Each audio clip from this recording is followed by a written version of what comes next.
श्रमण भगवान महावीर स्वामी के चरणों में कोटि कोटि वंदन। जन जन के आस्था के केंद्र आचार्य प्रवर 1008 श्री विजय राजे मैसाक के चरणों में शत नमन। संयमशील चारित्रात्माओं के चरणों में कोटि कोटि वंदन।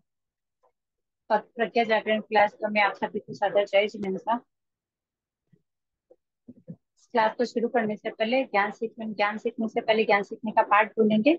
उसके बाद हम इस क्लास को शुरू करेंगे। तो सब हाथ जोड़कर आंखें बंद करना सीधी।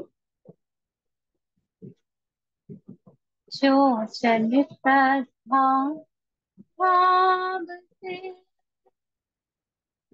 करे श्रोत्र का ज्ञान, ध्यानावरणीय कर्म टले प्राप्त करे सद्ज्ञान। आपका ज्ञान अनंत है, मुझे ज्ञान की प्यास। केवल ज्ञानी मैं बनूं, यही है अंतिम आस। केवल दर्शी मैं बनूं, यही है अंतिम आस।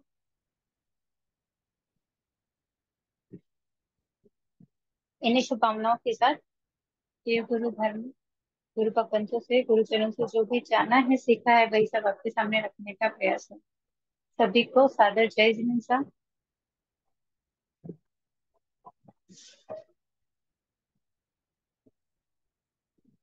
प्रज्ञा जागरण ये क्लास 2 है, जिसका विषय आवश्यक सूत्र, प्रतिक्रमण और संक्षिप्त इतिहास की जानकारी। तो इसको शुरू करने से पहले प्रज्ञा जागरण यानी कि हमारे ज्ञान को छपाने, प्रज्ञा यानी ज्ञान, ज्ञान की प्राप्ति। तो हम इस क्लास के अंदर यहाँ आए हैं और उस ज्ञान को प्राप्त करके अपने आचरण में उतारने के लिए। क्योंकि सिर्फ प्रतिक्रमण हमें सीखना ही नहीं है कि हमने रट लिया है या हम रोज कर रहे हैं, वो तो ओके है, लेकिन जब तक उसे अपने भावों से नहीं जोड़ेंगे तब तक उसकी सार्थकता हमको नहीं मिलेगी। तो इस क्लास में प्रतिक्रमण को हम जानेंगे, समझेंगे और उसको अपने आचरण में उतारने की कोशिश करेंगे। तब जाकर हमारी ये सार्थकता, प्रतिक्रमण करने की जो सार्थकता है वो कंप्लीट होती है। प्रतिक्रमण क्यों करते हैं?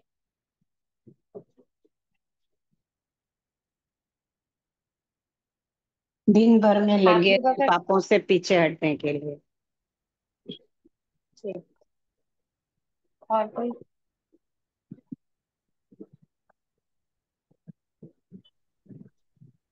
दिन भर में लगे पापों की आलोचना करने के लिए। जी सुनिए, आपको जो पीछे हटना है, आलोचना करनी है। दिन भर जो भी पाप अपन करते हैं, जाने में अनजाने में, उन सबकी आलोचना अपन कब करते हैं? शाम का जब प्रतिक्रमण करते हैं, देव से प्रतिक्रमण करते हैं तब। ठीक है ना? तो जैसे दशवे काली का चौथा अध्ययन है, उसमें गाथा आती है, परमम नाणम तवोदय, यानी कि पहले ज्ञान फिर आचरण, दया। ये जब तक हम किसी चीज का ज्ञान नहीं लेंगे तो फिर हम दया की तरफ कैसे बढ़ेंगे, उसको आचरण में कैसे लाएंगे? ठीक है ना? जैसे अगर हम जानेंगे ही नहीं कि कौन से जीवों की हमने हिंसा की है या किस प्रकार की हमने हिंसा की है, अगर इसका ज्ञान हमको होगा ही नहीं तो हम उसको आचरण में कैसे लाएंगे, उससे बचेंगे कैसे, यत्न किस प्रकार रखेंगे? तो इसके लिए अपन इस क्लास से जुड़े हैं और जुड़कर प्रतिक्रमण का जो विषय है, आवश्यक क्रिया जो है अपने जीवन की, जैसे आवश्यक क्रिया, जैसे शरीर को चलाने के लिए हमें किस चीजों की आवश्यकता पड़ती है? आहार पानी। आहार पानी। इस शरीर को चलाएंगे, आहार पानी अगर अपन भूखे रहेंगे तो क्या होंगे? बीमार भी पड़ जाएंगे, मर भी सकते हैं। आहार पानी इस शरीर को देकर अपन चलाते हैं, क्योंकि शरीर को चलाने के लिए अपने को आहार पानी की आवश्यकता है, वो अपन देते हैं उसको। ठीक है, उसी प्रकार आत्मा को शुद्ध और चलाने के लिए किस चीज की आवश्यकता अपने को पड़ती है, मतलब क्या अपने को करना चाहिए कि हम अपनी आत्मा को पुष्ट बना सकते हैं, उस पर उसकी शुद्धि कर सकते हैं? ज्ञान, दर्शन, चारित्र, तप। जी। और कोई? ज्ञान दर्शन चारित्र को हम बढ़ाएंगे कैसे? सम्यक तो कहते, सम के धर्म। सम, जी, समय। सामायिक करके यत्नपूर्वक। जी।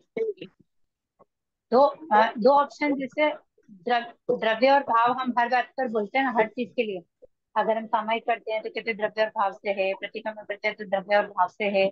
इस तरह अपन ये कह सकते हैं कि इस आत्मा को पोषण करने के लिए सामायिक और प्रतिक्रमण दोनों एक महत्वपूर्ण पॉइंट है। मतलब प्रतिदिन एक सामायिक करना इज इम्पोर्टेंट, क्योंकि हम जब सामायिक करेंगे तब 18 पापों को त्यागेंगे। ऐसे करके हम 6 काय के जीवों की रक्षा करेंगे। और जी। दूसरा, हम प्रतिक्रमण करेंगे तो दिन भर में जाने अनजाने में जो भी, मतलब कहीं कहीं ऐसा होता है ना कि अपन काम कर रहे हैं, अपने को पता है कि भाई यहाँ जीवन से हो रही है, फिर भी हम करते हैं। अभी अपन पानी का घरेलू सारा काम करते हैं तो अपने को पता है ना पानी की हिंसा तो हो ही रही है, पानी के जीवों की हिंसा हो रही है, लेकिन क्या कर रहे हैं, फिर भी हम करते तो है ही है ना, क्योंकि हमको करना है। हम करे बिना हम रहेंगे कैसे?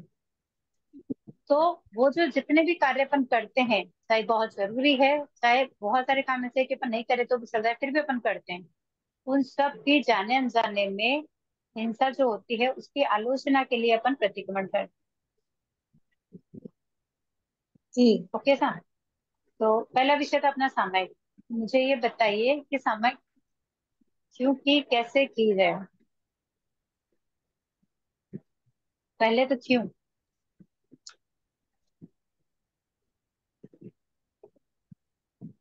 समता भाव में रहने के लिए की जाती है। ठीक है, जस्ट एग्जांपल दीजिए आपकी मुझे ना, आपने बोला समता भाव से, तो किस तरह की समता अपने को वहां पर चाहिए? संभाव की छह प्राप्ति होती है। जी। सामायिक करने से संभाव की प्राप्ति होती है, ऐसा छह कहेंगे काय तो? जीवों की 6 काय जीवों की रक्षा की जाती है। जी। सामायिक करने से 6 काय के जीवन की रक्षा होती है। ठीक है। सामायिक से संभाव की प्राप्ति होती है। हम्म। ठीक है, अब मुझे ये बताइए, अगर सामयिक से संभव की प्राप्ति होती है तो आज जैसे एक सामयिक की है, उसका संभाव कब तक रहना चाहिए?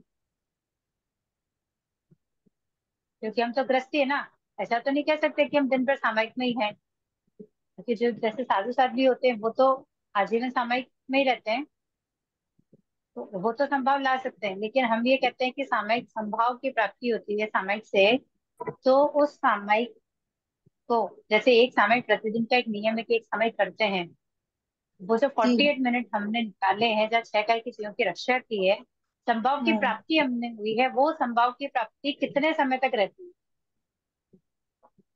48 मिनट तक तो रहती है, फिर भी घरेलू काम करते हैं।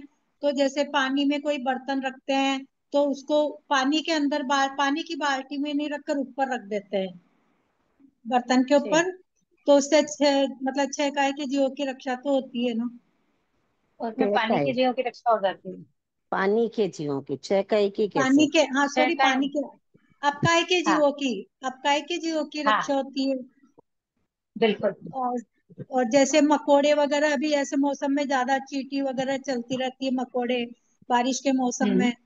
तो उनका ध्यान जी। रख के मतलब कार्य करते हैं, चलते हैं घर में भी, पैर के जी। नीचे नहीं आ तो जाए वो। ये चीज कब होगी ना, अभी जैसे अपन ने जनरली जो होता है वो बताती हूँ। अपन 48 मिनट की एक सामयिक कर लेते हैं, सामयिक करते हैं तो अपन एकदम संभाव में रहते हैं। ठीक है। सामयिक की अपन ने माला फेरी, प्रार्थना बोली, स्वाध्याय किया, आगम भी हम्म। पढ़ा। ठीक है, अपन ने सामयिक कर ली और फिर अपन घरेलू काम में लग गए। गृह कार्य जो रोज के हैं, रोज का जो काम है उस काम में लग गए। अगर वहां अपन यतना से काम कर रहे हैं और मन में भाव, मन के जो भाव है ना, जैसे अपन सब्जी को साफ कर रहे हैं, ठीक है, तो वहां भाव क्या रहे कि भाई ये बस सब्जी मुझे जीवनी। साफ करनी पड़ रही है, करनी पड़ हाँ। रही है, इसके लिए हाँ। मुझे करना है। बाकी इसको साफ करने में मुझे आनंद नहीं आ रहा है। मतलब जब करनी पड़ रही हो ना तो वो भाव हल्के हो जाते हैं, मतलब मन शुद्ध रहता है कि नहीं यार मुझे ये काम करना है। अपन अब देखिए, कभी कोई काम होता है अपनी इच्छा वाला काम है तो अपन कितना खुश होकर करते हैं कि नहीं ये काम मुझे बहुत पसंद है, मैं तो यही करूँ। और कभी कभी कोई काम अपने को पसंद ना हो और घर वालों के कहने पे अगर अपने को करना पड़े तो अपने मन के भाव क्या होते हैं? ये काम मुझे जबरदस्ती करना पड़ रहा है क्योंकि मेरी तो इच्छा बिल्कुल भी नहीं है, होता है ना ऐसा? हाँ जी, विपरीत भाव तो होते हैं जब उस टाइम।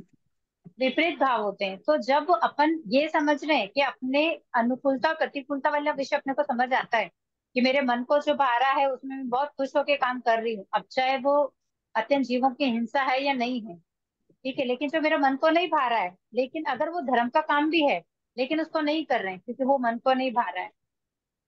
तो जब भावों की बात आती है ना, तो जब ऐसे जहाँ जीवों की हिंसा होती है तो मन में भाव यही आए कि भाई ये मेरी मजबूरी है, ये मेरे को करना पड़ रहा है, तो डेफिनेटली अपन यतना से कार्य करेंगे, क्योंकि जब भाव आएंगे ना तब हम उस कार्य को करेंगे तो हमारा पूरा ध्यान उस जगह पे रहेगा। कि अगर जैसे अपन झाड़ू लगा रहे हैं तो झाड़ू पे ध्यान रहेगा कि नहीं ये तो घर को साफ करना है, इसके लिए मुझे लगाना है। तो क्या ध्यान रहेगा कि झाड़ू लगाएंगे तो भाई कोई चींटी या कोई ऐसा जानवर नहीं है जो झाड़ू में आके मर जाए। उस सावधानी से अपन उस काम को करेंगे, पोछा मारेंगे तब भी वैसा ही करेंगे। पानी गिराएंगे तो ध्यान रहेगा कि नहीं मेरा जब थोड़ा ही पानी से काम चल रहा है तो मैं इतना पानी क्यों गिराऊं, जब मैं नल से थोड़ा पानी लेकर अपने बर्तन धो सकती हूँ तो फिर बस पूरा टाइम नल को चला दिया। अब बर्तन धो रहे हैं रख रहे हैं तब भी वो बाकी का पानी वेस्ट ही हो रहा है वहां पर, लेकिन फिर भी वो बह रहा है क्योंकि हम उस चीज में यत्न नहीं रख रहे। तो इसलिए ये सब चीजें जब आती है ना, देखिए कोई भी चीज जब तक आचरण में नहीं आएगी, ज्ञान लेना जरूरी है क्योंकि जब तक ज्ञान नहीं होगा तब तक अपन उसको आचरण में नहीं ला सकते। ओके, आचरण में लाने के लिए पहले उस चीज को अपने को समझनी है, कैसे होती है क्या होती है और अपन कितना उससे बच सकते हैं, क्योंकि गृहस्थी है तो काम सब करने पड़ेंगे। लेकिन हम बच कितना सकते हैं, कितनी सावधानी कितनी यत्न से अपन कार्य कर सकते हैं, उन चीजों को ध्यान में रखते हुए अपन अगर कार्य करें तो डेफिनेटली अपने को दोष कम लगेगा और अपने भाव शुद्ध रहेंगे। और उसमें भी जैसे जरूरी है करना है, ठीक है, ये तो अपने को अपन ऐसा बोलते हैं कि भाई जरूरी है करना है, फिर भी दोष तो लग ही रहा है, तो उसकी आलोचना के लिए फिर अपन प्रतिक्रमण कर लेते हैं कि भाई आज मुझसे ये दोष लगा है, कोशिश करूं कि आगे ये चीज मुझसे ना हो, या जैसे घर के काम में करने ही पड़ेंगे तो कोशिश करूं कि और यत्ना से कार्य करूं, ताकि अगर आज अगर ऐसी कोई चूक हुई है, कोई किसी भी जीव की अगर हिंसा हुई है तो दोबारा मैं उसको रिपीट ना करूं। जब ये सब भाव हमारे मन में रहते हैं ना तब संभाव की प्राप्ति होती है। तब जाकर हम जो एक सामयिक करते हैं ना, कि जैसे एक सामयिक का है कि एक समय सुबह उठ के एक सामयिक करनी है, नेक्स्ट डे उठ के सामयिक करेंगे, मीन्स 24 आवर्स मिनट 48 मिनट जो हम सामयिक कर रहे हैं उसका असर हम 24 आवर्स तक काउंट करेंगे। वो भाव वैसे ही सरल रहे, हर जीव के प्रति प्रेम रहे हमारे मन में, वैसे भाव रहे, तब जाकर वो संभाव कहीं हमारे में आता है। वरना हमने सामयिक कर ली 48 मिनट तक एकदम संभाव में छह काय की जीवों की रक्षा की, सामयिक की, आसन मुपति समेटे, बैग में डाले और चलो काम पे लगो, फटफट झाड़ू लगाए पोछे लगाए, इधर नल खोल दिया, बर्तन धो रहे हैं कपड़े धो रहे हैं, इतना पानी वेस्ट कर रहे हैं, ऐसा अगर काम कर रहे हैं तो वो सिर्फ द्रव्य सामयिक ही रह गई क्योंकि वह भावों की तो उत्पत्ति हुई नहीं, यत्न वाले भाव तो वहां पर हमारे मन में आए ही नहीं, इसके लिए हम यत्न कर ही नहीं पा रहे। ओके सा। हाँ जी।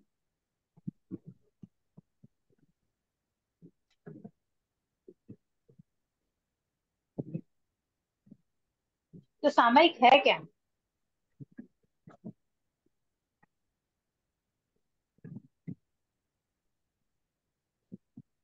सम प्लस आई, सामायिक समता की आई। समता की आय। ओके सा। मैं कहूँ तो ये कहूँ कि आत्मा ही सामयिक है और सामयिक ही आत्मा है,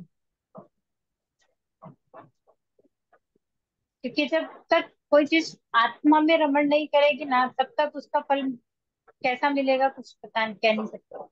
कहते हैं ना जब तक हमारे भाव किसी भी कार्य में हमारे भाव पूर्ण तरह से नहीं जुड़ते ना तब तक उसका फल हमें नहीं मिलता पूरा।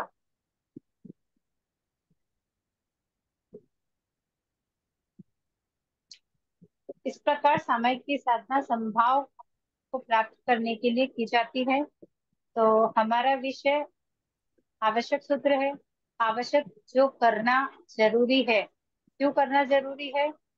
क्योंकि जिस तरह शरीर को चलाने के लिए आहार पानी की आवश्यकता पड़ती है, उसी तरह अपनी आत्मा को चलाने के लिए ये आवश्यक जो प्रतिक्रमण है उसे करने की आवश्यकता होती है। क्योंकि प्रतिक्रमण पापों से पीछे हटना, पापों से पीछे हटेंगे, उसका प्रायश्चित करेंगे, तब जाके हमारी आत्मा शुद्ध और निर्मल बनेगी।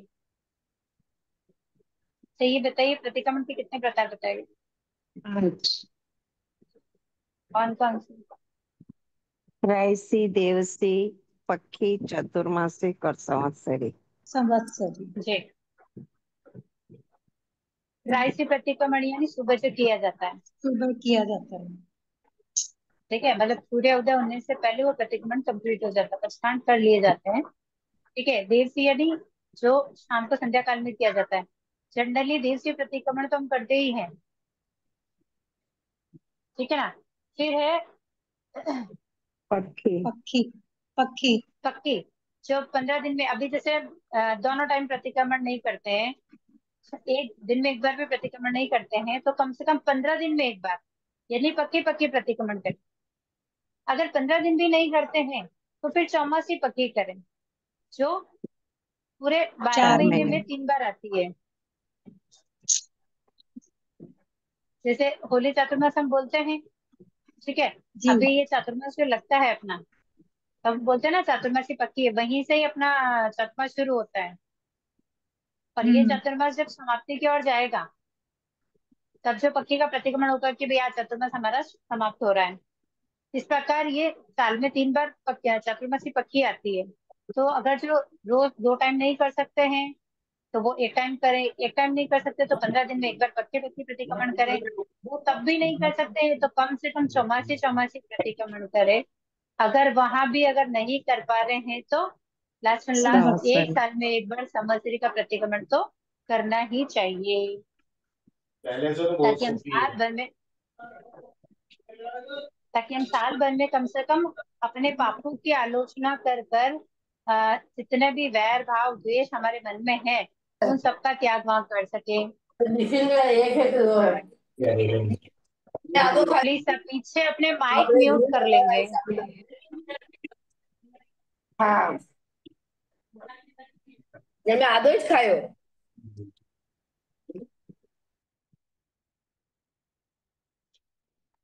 प्लीज सब माइक का थोड़ा सा ध्यान रखेंगे, क्लास डिस्टर्ब हो जाती है।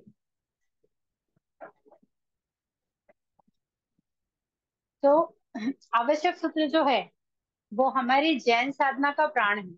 यानी कि आप कहीं पर भी किसी भी संघ में चले जाइए, संप्रदाय में चले जाइए, कहीं भी जाइए, प्रतिक्रमण जो आवश्यक सूत्र है उसकी महत्ता हर जगह वैसी ही है कि भाई उसको करना ही चाहिए, दोनों समय करना चाहिए, ये समय करना चाहिए, जैसे अपन ने 5 पढ़े हैं उस प्रकार कभी भी करना चाहिए, लेकिन करना चाहिए। तो ये जैन साधना का प्राण है। कैसा? अब इसमें कितने आवश्यक होते हैं, प्रतिक्रमण में आवश्यक कितने, ये थोड़ा सा मोटा मोटा जीके है जिसको अपन ले रहे हैं। उसके बाद शुरू अपन समय सूत्र से ही करेंगे। थोड़ा सा बेस था इसके लिए पहले इसको लिया। 6 आवश्यक होते हैं। पहला आवश्यक कौन सा? सामायिक। सामयिक।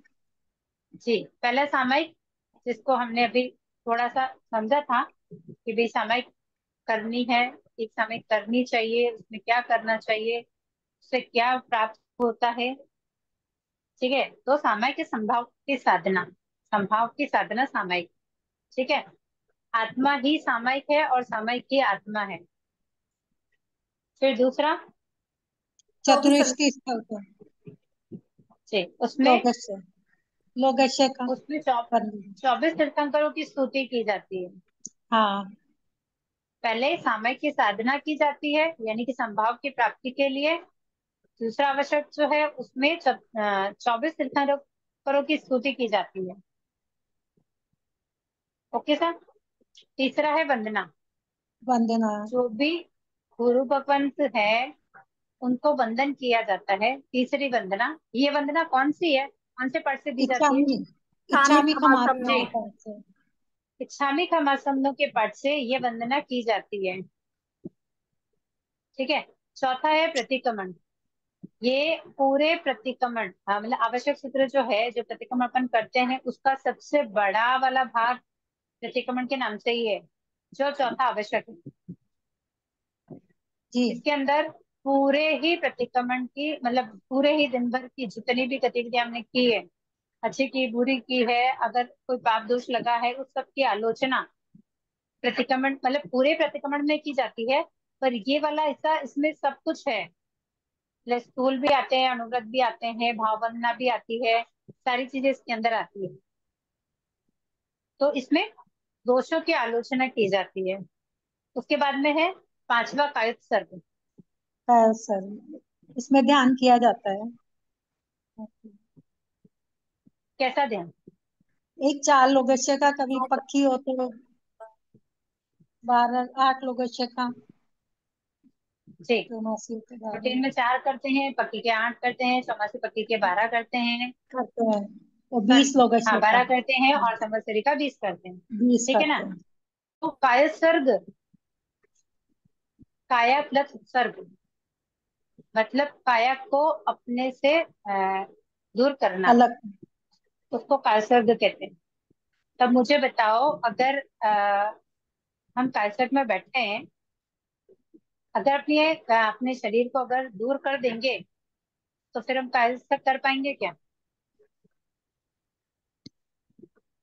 नहीं नहीं, काया को जो अभी है ध्यान काया शरीर को से दूर ममत्व नहीं करना हटाना है है। ना, ममत्व को हटाना है काया से। अशुभ जी, भावों को, अशुभ भावों को दूर काया करना है। काया को अपने आप से दूर नहीं कर सकते, लेकिन काया पे जो मन अपना के ममत्व भावों है ना, से, मन के काया भावों पे जो से।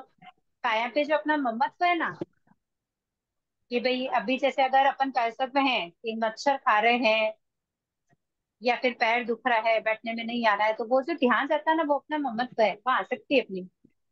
इसके लिए अपन जब कायस्थ करते हैं, तो अपन एकाग्रता से वहां नहीं बैठ पाते। इसके लिए कहा गया है कायस्थ, यानी शरीर के प्रति जो अपना ममत्व है, उसको हटाना है, शरीर को नहीं हटाना है। शरीर और आत्मा को हम अलग नहीं कर सकते, वो तो समय के साथ ही अलग हो जाएगी, लेकिन शरीर पर जो हमारा ममत्व है, उसको वहां से हटाना है। और लास्ट था प्रत्यय ज्ञान, यानी कि जो आहार आदि है, उसका त्याग करना। तो इस प्रकार देखिए, 5 प्रकार से प्रतिक्रमण: देशी, रायसी, पक्की, चौमासी और संवत्सरी। ठीक है? और प्रतिक्रमण के 6 आवश्यक: पहला सामयिक, सविस्तव, वंदना, प्रतिक्रमण, कायोत्सर्ग और प्रत्यय ध्यान।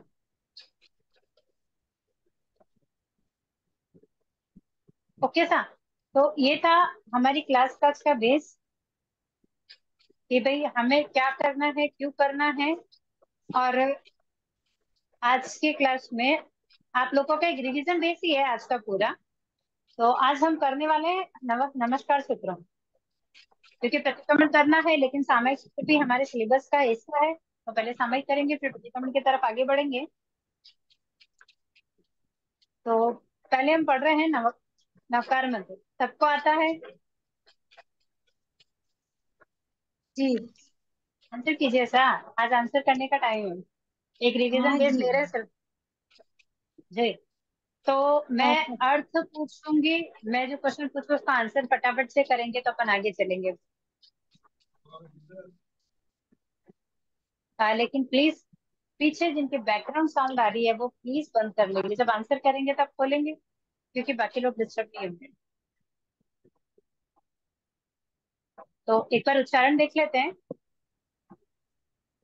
नमो अरिहंताणम, नमो सिद्धाणम, नमो आयरियाणम, नमो उवच्छायाणम, नमो लोये सब्ब साहुणम।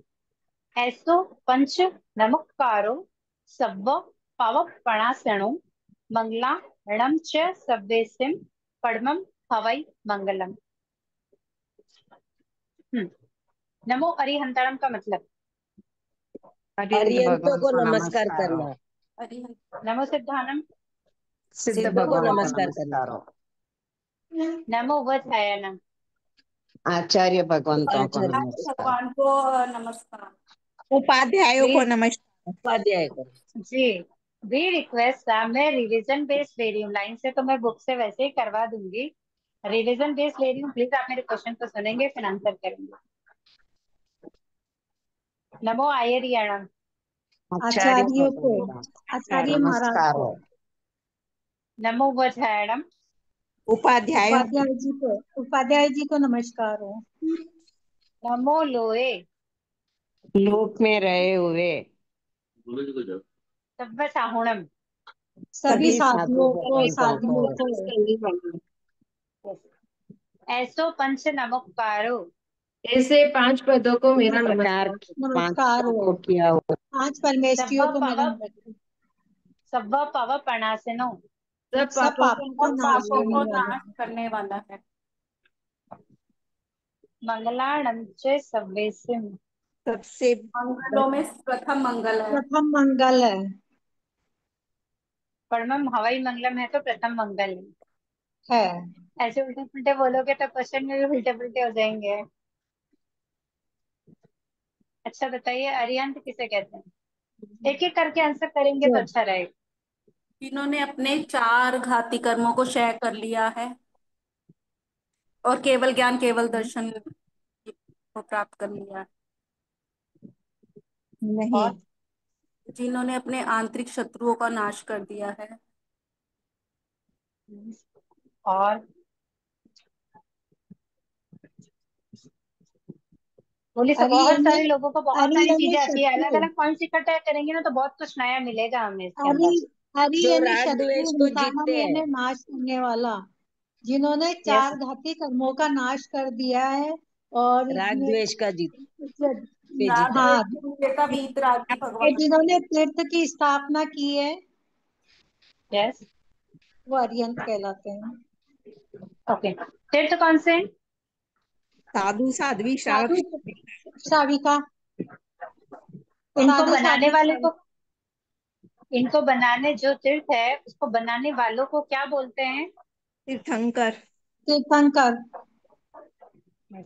और अरिहंत जिसके बारे में अपन पढ़ रहे हैं, उनके पर्यायवाची क्या है?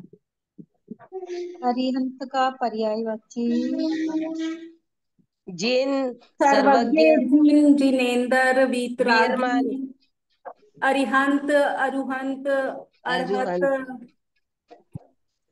जितेंद्रिय नहीं नहीं। अब मुझे बताओ, पंच परमेश्वरी और नवकार में दो नाम तो मैंने बोले, इनके और अदर नाम क्या है? इसका नवकार मंत्र, नवकार मंत्र नमोकार और पंच मंत्र, परमेश्वरी। परमेष्ठी नवकार मंत्र। मंत्र, नमोकार मंत्र, पंच महामंत्र, परमेष्ठी, पंच परमेष्ठी, और पंच परमेष्ठी मंगल महामंत्र, सूत्र। परमेश्वरी महामंत्र, और जो हो गया उसको चले, उसके आगे कुछ बचा हो तो बोले। अनादि अनंत मंत्र, और नमस्कार मंत्र। वो जो हो गया उसको छोड़ेंगे, और जो हो गया है ओके, लेकिन जो नहीं आया है वो बताइए। अम,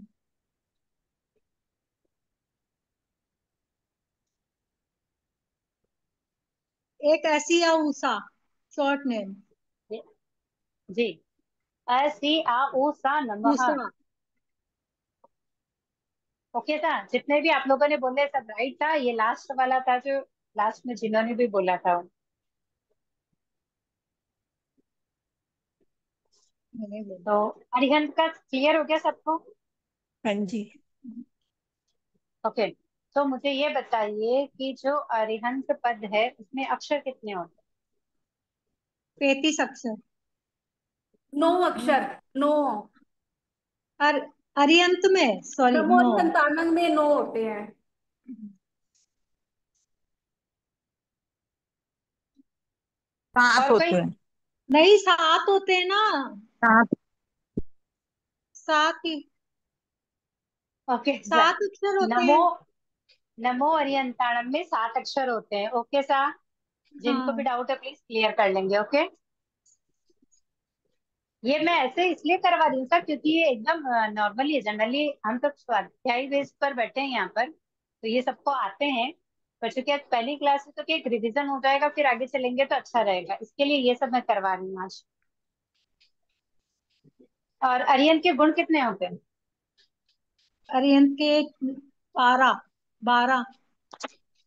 जी, अरिहंत के गुण 12 होते हैं, उनके अक्षर 7 होते हैं। Okay sir. अच्छा, हम इसको नवकार मंत्र भी कहते हैं ना, तो मंत्र का मतलब क्या है? जिसमें अक्षर थोड़े और भाव अधिक हो। ओके, और कुछ? यही है मैडम ध्यान में। ओके, और किसी को कुछ ध्यान में हो तो बताओ, नहीं तो मैं एक आध नया और बता देती हूँ, ताकि आपके जो है उसके अंदर एक आध पॉइंट और ऐड हो जाएगा।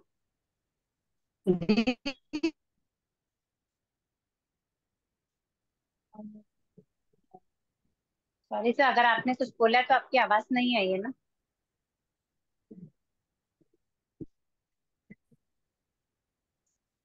कोई आप कुछ बोल रहा है बताइए क्या? मैम, आप बताइए, ओके, हमें तो यही बोल रहे हैं। जी, पहला पॉइंट आप लोगों ने बोला कि जिसमें अक्षर थोड़े होते हैं, भाव बहुत होते हैं, उसको मंत्र कहते हैं, ठीक है। जिसके चिंतन मनन से दुखों से रक्षा होती है, जिसके ऐसा हुआ चिंतन। कभी? क्या? आपकी आवाज थोड़ी कट के आ रही है।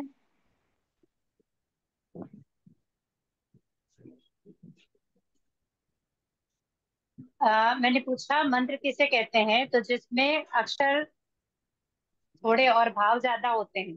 पहला पॉइंट तो ये था, ठीक है। जिसके चिंतन हम्म। मनन से दुख दूर होते हैं, मैंने ये पॉइंट बोला था। उसके बाद पूछा कि ऐसा कभी फील किया क्या कि हम किसी मतलब परेशानी में है, और अगर हमने ऐसा नवकार मंत्र का जाप किया हो और हमें हाँ। मतलब क्या बोले ना, वो दुख दूर हो गया हो हमारा, या अगर आप किसी मैंने परेशानी में तो हम उससे निकलने का रास्ता मिल गया हो, या मतलब हम सुख की तरफ चले जाओ, ऐसे समझ सकते हैं।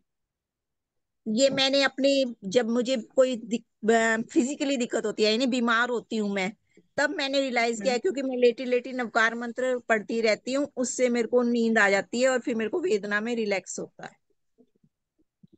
ओके, और ये नवकार कोई मंत्र भी है, ये हमारे मनोरथ को पूर्ण करता है,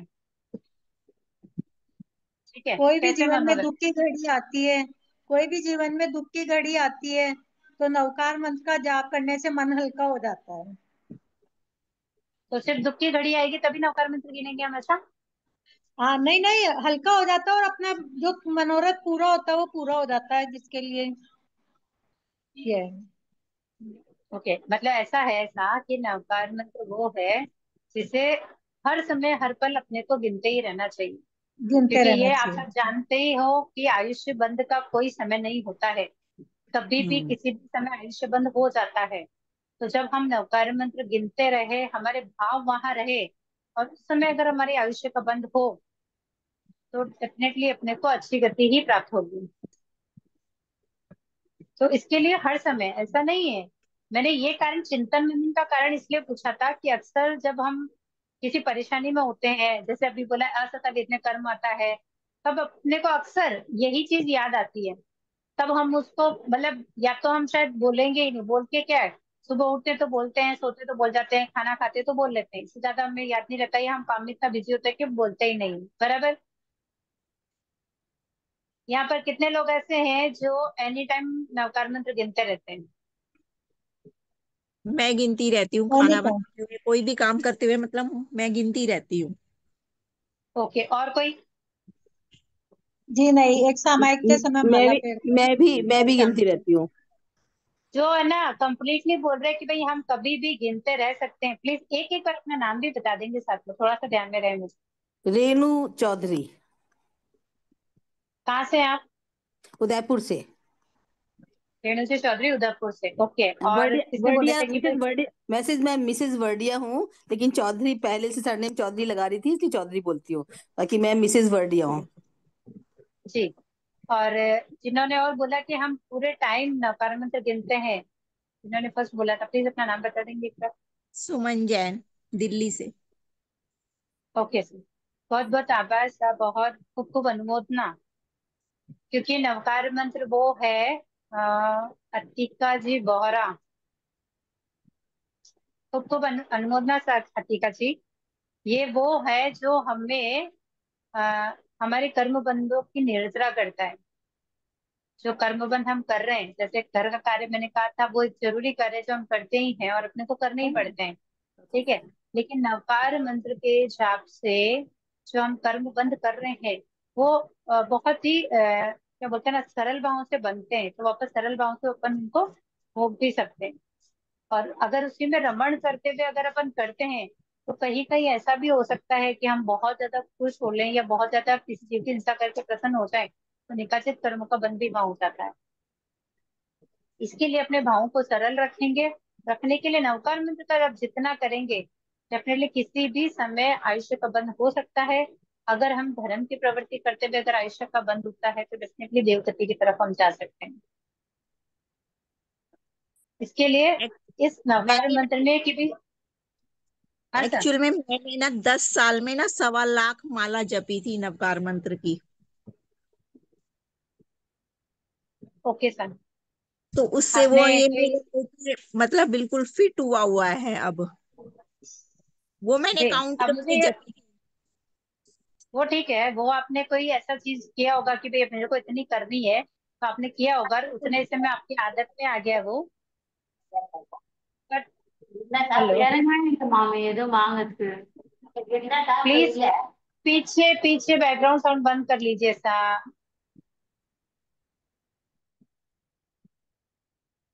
ओके। जिन्होंने अभी जो अभी बोल रहे थे कि भाई मैंने इतने टाइम से नवकानंद की माला जपी है या मतलब इतने गिने हैं, तो एक बार उन्हीं से वापस पूछ रही हूँ कि आपने उस समय गिना, वो आपकी आदत में आ गया है, बराबर है ना? हाँ जी। तो हम अब भी आपका वो चलेंगे। रूटीन हो गया है। हाँ जी। आप एक रूटीन में उस वो आपके रूटीन में आ गया है, आपका लाइफ का रूटीन का एक हिस्सा बन गया है कि आप हाँ, एनी बन टाइम गया। उसी को गुनगुनाते रहते हो। हाँ जी। क्योंकि ना मैं तीनों टाइम स्माइक करती थी, तो तीनों टाइम में जैसे 10-10 15-15 माला, जैसे 40-50 माला डेली रूटीन में मैं करती थी। हाँ, वो समझा, लेकिन मैं सिर्फ आपसे इतना सा जानना चाह रही हूँ, आपने इतने नवकार मंत्र गिने हैं, ठीक है, अब वो आपकी लाइफ का एक हिस्सा बन गए। अभी जो मैं गिनने के लिए बोल रही हूँ ना, उसको हाँ आप जी। मान के चलिए कि वो वही है कि अपनी आदत में आएगा वो। ठीक है। मैं ये कह रही हूँ कि आदत के साथ वो भाव भी आने चाहिए। हाँ जी। ठीक है, अपन अर्थ कर रहे हैं, देखिए, ये जो क्लास है ना, पूरे सामयिक प्रतिक्रमण का अर्थ आपको साथ में करना है, उसके भाव को समझना है। क्योंकि जब हम अर्थ को नहीं समझेंगे, उसके भाव नहीं समझेंगे ना, तब तक हम कितने भी गुनगुना लें, तो वो सिर्फ गुनगुनाना ही रहेगा। उसका फल जो होगा ना, वो कब आएगा, उसका आभास हम कब कर पाएंगे, जब हमारे भाव वहां जुड़ेंगे। हम्म। जैसे कि आप दो व्यक्ति जा रहे हैं, ठीक है, आपने किसी को बोला, किसी को आवाज लगाई, तो आप क्या चाहोगे कि इन दो में से मैंने जिसको आवाज लगाई वही पलट के देखे, दूसरा नहीं देखे, ऐसा चाहोगे कि नहीं चाहोगे? हाँ जी। ऑब्वियसली जिसको बुलाया है वही मतलब क्योंकि आपके भाव उसके साथ कनेक्ट है ना। भाई कनेक्ट है। आपने हाँ। इसको भावों से आवाज लगाई कि भाई मैंने हम्म। इसको आवाज लगाई, तो मन भी यही कह रहा है कि यही जाना चाहिए, वो नहीं जाके कोई और जाके, तो आपको कैसा लगेगा बताइए? अच्छा नहीं लगेगा। हाँ। तो कहने का मतलब है, नवकार मंत्र गिनना चाहिए, वो बहुत मतलब वैसा है कि हमारे कर्मों की निर्जरा होती है, ठीक है। लेकिन अगर उसके साथ अगर अपन इसको भावों से अगर जोड़ लें, क्योंकि नवकार मंत्र के बारे में आप लोगों ने बहुत सुना, पूरी पूरी एक प्रार्थना है। सूली का सिंहासन बन गया, हम्म। कैसे बना? फूलों की माला बन गई, कैसे बनी? सिर्फ नवकार मंत्र के जाप के। अब अगर मैं ये कहूँ कि मैं रोज नवकार मंत्र गिनती हूँ, कितने गिनती हूँ मुझे भी काउंटेड नहीं है, ठीक है, लेकिन फिर भी कभी ना ऐसा फील नहीं आया, जैसे हम शेष सुदर्शन की बात करें वैसा फील नहीं आया, या मतलब वैसी फीलिंग ही नहीं आई, तो क्यों नहीं आई, उसका कारण क्या है? क्योंकि शायद उस के हम भावों से शायद उस नहीं भाव जुड़े से नहीं हम। जुड़ पाए। जी, क्योंकि हमने सब ये तो सीख लिया, पंच परमेश्वरी तो हम बचपन से सीखते आ रहे हैं। क्योंकि अपने जंत्र में है कि बच्चा अगर गर्भ में है ना, तब से और कुछ बताएंगे नहीं बताएंगे, उसको नवकार मंत्र सुनाएंगे सुनाएंगे। हाँ जी। ठीक है। पूर्व जन्म का अगर पक्का है, तो इस जन्म में हिलेगा ही नहीं, वो आगे पीछे होगा ही नहीं नवकार मंत्र से। हम्म। लेकिन अगर पूर्व जन्म का पक्का नहीं है, तो इसमें भी आपसे सुनेगा। अब अपन है ना, अपन सबकी नहीं, मैं मेरी जैसे बात करूं, बहुत गिनते हैं नवकार मंत्र गिनने में कोई कमी नहीं, डेफिनेटली कर्मों की निर्जरा होती है, लेकिन भाव से जुड़ना इज मोस्ट इम्पोर्टेंट। अगर हमने बोला नमो अरिहंताणम, तो वो भाव कहाँ तक जाने चाहिए, क्यों जाने चाहिए, ये हमको जानना जरूरी है। इस हमारे लिए मोस्ट इम्पोर्टेंट इस क्लास की प्रायोरिटी ये है कि हम भावों से जुड़ेंगे पूरे प्रतिक्रमण को, नवकार मंत्र से लेकर एंडिंग प्रतिक्रमण के पार्ट तक अपन भावों से जुड़ेंगे। कि अगर अपन नवकार मंत्र बोल रहे हैं तो अभी नमो अरियंताणम बोला है, ठीक है। अब मुझे ये बताइए कि नमो अरियंताणम बोल के मन में भाव क्या आने चाहिए, या कि मैं आने क्या अपने चाहिए, आते क्या है, आते क्या है, भाव क्या आते हैं, ये बताइएगा मुझे। भाव तो कुछ भी नहीं आते हैं, पर हाँ अरियंतों को नमस्कार होना चाहिए। मतलब अरियंतों को वहां तक नमस्कार होगा। अरिहंतों ने जैसे 8 घाती कर्मों चार घाती कर्मों का नाश किया, वैसे ही हमारे कर्मों का भी नाश हो, ऐसे भाव आए, ऐसी हम कल्पना करें। तो वो तो भाव की कल्पना कर रहे हैं, मैं तो कह रही हूँ भाव आते क्या है। भाव सिर्फ इतने ही आते हैं कि हम संकट में हैं, या हम कैसे भी बैठे हैं, खाली बैठे हैं, कैसे भी बैठे हैं, नमो निंताणम गिनना ही हमने, जैसे आपने पहले बताया, बचपन में सीखा है, बस वो ही भाव है। हम्म, जी। तो यहाँ है कि नमो अरियंताणम अगर बोल रहे हैं, अभी जैसे पंच परमेष्ठी की बात अपन कर रहे हैं, उसमें से सिर्फ नमो अरियंताणम की बात कर रहे हैं, पंच परमेष्ठी की पूरी बात नहीं कर रहे। तो नमो अरियंताणम जो हम बोल रहे हैं, उसमें हमारे भाव आए कि उनकी जो वितरागता है, वो वितराग देव है। अरिहंत वितराग देव है, क्योंकि उन्होंने 4 घाती कर्मों का क्षय किया है। तो उनकी जो वितरागता है, उस वितरागता वैसी हम में आए, ताकि हम भी अपने कर्मों का क्षय कर सकें। तो उस वितरागिता की मजबूती के लिए हम अरिहंत प्रभु को नमस्कार करते हैं और वैसे भाव अपने मन में लाते हैं। मतलब अगर अपन ने नमो अरिहंताणम बोला है, तो नमो अरिहंताणम बोलने के साथ भाव मन में ये आने चाहिए कि ऐसी वितरागिता मुझ में प्राप्त हो।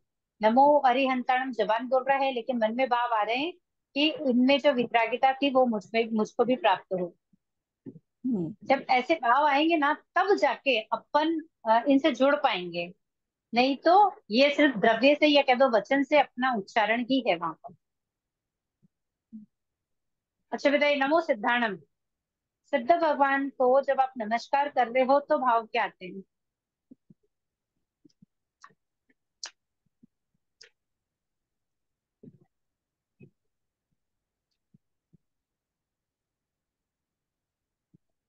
फरमाइए सा। उनके जैसी सिद्धता हमें भी मिले। हाँ, हमें भी सिद्ध बुद्ध और मुक्त बनाए। जी। 8 कर्मों का क्षय किया उन्होंने, तो कर्म 8 ही होते हैं, उनका ही क्षय करने के भाव सबके हैं, क्योंकि 8 कर्मों का क्षय होगा तो क्या मिलेगा, मोक्ष। तो जो अनंत सुख चाहिए, जिस अनंत सुख की प्राप्ति चाहिए, वो सिद्धाणम को जो अनंत सुख मिला, वैसा सुख हमको मिलेगा। क्योंकि वो जो अनंत सुख है ना, वही आत्मा को शांत करती है और एक जगह स्थिर कर देती है। नहीं तो जिस सुख की कल्पना हम करते हैं इस समय में, ठीक है, मेरे पास मकान होना चाहिए, गाड़ी होनी चाहिए, घोड़े होने चाहिए, ऐसा चाहिए, वैसा चाहिए, वो सब मुझे चाहिए, उसमें मुझे सुख मिलता है। मेरा पुत्र है, पुत्री है, मेरा अच्छा परिवार है, इससे मुझे सुख मिलता है। ये सुख कुछ समय का है, कुछ क्षण का है, और इसी भाव का है। अगर भाव भाव के भ्रमण को रोकना है, तो अनंत सिद्ध भगवान जिस सुख को प्राप्त कर चुके हैं, हम भी उस सुख को प्राप्त करें, ऐसे अनंत सुख को प्राप्त करें, ऐसी कामना हमें सिद्ध प्रभु से करनी होती है। ऐसे भाव हमारे होते हैं जब हम उनका स्मरण करते हैं। फिर है नमो आयरियाणम। नमो आयरियाणम यानी आचार्य भगवान को नमस्कार हो। ठीक है, अब हमें उनसे क्या चाहिए, अगर हम उनको वंदन कर रहे हैं, आचार्य भगवान है सामने, अगर उनको वंदन कर रहे हैं, या अभी जैसे अपन नवकार मंत्र गिन रहे हैं, उसमें आचार्य भगवान आ रहे हैं, तो वहां अपन किस चीज की कल्पना कर रहे हैं, या क्या चीज अपने को उनके जैसी चाहिए। चारित्र गुण। 36 गुण चाहिए। जी। चारित्र गुण चाहिए, हमें भी उस चारित्र की प्राप्ति हो। जी। ज्ञानाचार, दर्शनाचार, चारिताचार, तपाचार, वीर्याचार, ये 4 प्रकार के आचार होते हैं। ये जो 5 प्रकार। आचार है, शिक्षा में दुखना, ये 5 प्रकार के आचार होते हैं, और ये जो 5 प्रकार के आचार हैं, जिन इसकी शुद्धता की जो पालना आचार्य भगवान करते हैं, वैसे ही शुद्ध पालन मैं भी करूं, ऐसे भाव हमारे मन में आए।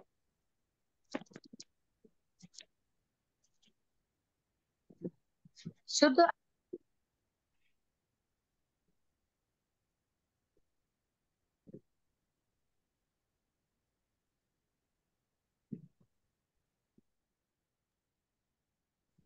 ओके सर,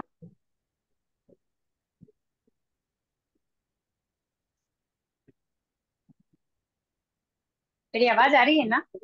हाँ जी। हाँ आ रही है। ओके सर, तो आचार्य भगवान जो 5 प्रकार के आचार पालते हैं, ऐसा शुद्ध आचार मैं भी पालूं, ऐसे भाव अपने को जब नमो आयर्याणम बोलते हैं तब आने चाहिए। फिर नमो वज्रायणम, उपाध्याय भगवान को नमस्कार हो, जब उनको नमस्कार कर रहे हैं तो क्या भाव आने चाहिए?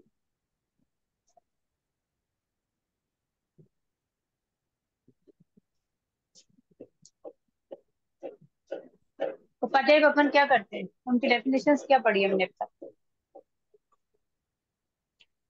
ये वो ये स्वयं भी जो पढ़ते आपको हैं और आगम दूसरों को भी गुणों के पढ़ाते हैं। धारक होते हैं आगम और के धर्म से ज्ञाता दिखते हुए है। प्राणियों को स्थिर करते हैं। जी, आगम के जो ज्ञाता है, आगम स्वयं भी पढ़ते हैं और दूसरों को भी दूसरों को हमें भी भी पढ़ाते हैं। पढ़ाते हैं। ठीक है, और ये उनके रक्षक होते हैं। तो जैसे आगम का अध्ययन उपाध्याय भगवान करते हैं, अध्ययन खुद भी करते हैं, दूसरों को भी करवाते हैं, वैसी ही शक्ति मुझे भी मिले, मैं भी उन्हीं की तरह ऐसे आगमों की वाचना कर सकूं और करवा सकूं, पढ़। ऐसी शक्ति मुझे भी मिले, ऐसी भावना अपने को उपाध्याय, जब वर्ड आता है तब अपने को ऐसे भाव रखने चाहिए। फिर नमो लोए सब साहुणन, नमस्कार हो लोक में जितने भी साधु साध्वी हैं उनको, तब क्या भाव आने चाहिए?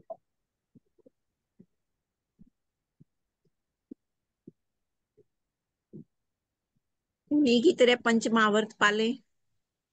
क्या श्रावक जीवन में है तो भाई अनुवर्त तो सभी पाले ही पाले।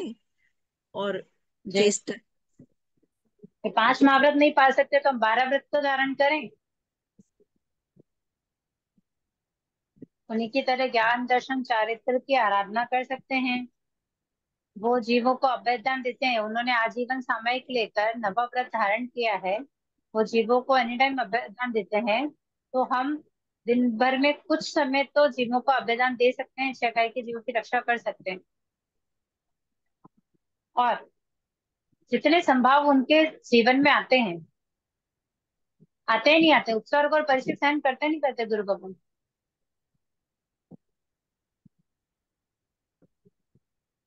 क्या आपने क्या बोला? तो जितने गुरु भगवान कितने परिचय सहन करते हैं, उनको जो उत्सर्ग आते हैं उनको सहन करते ही नहीं करते हैं?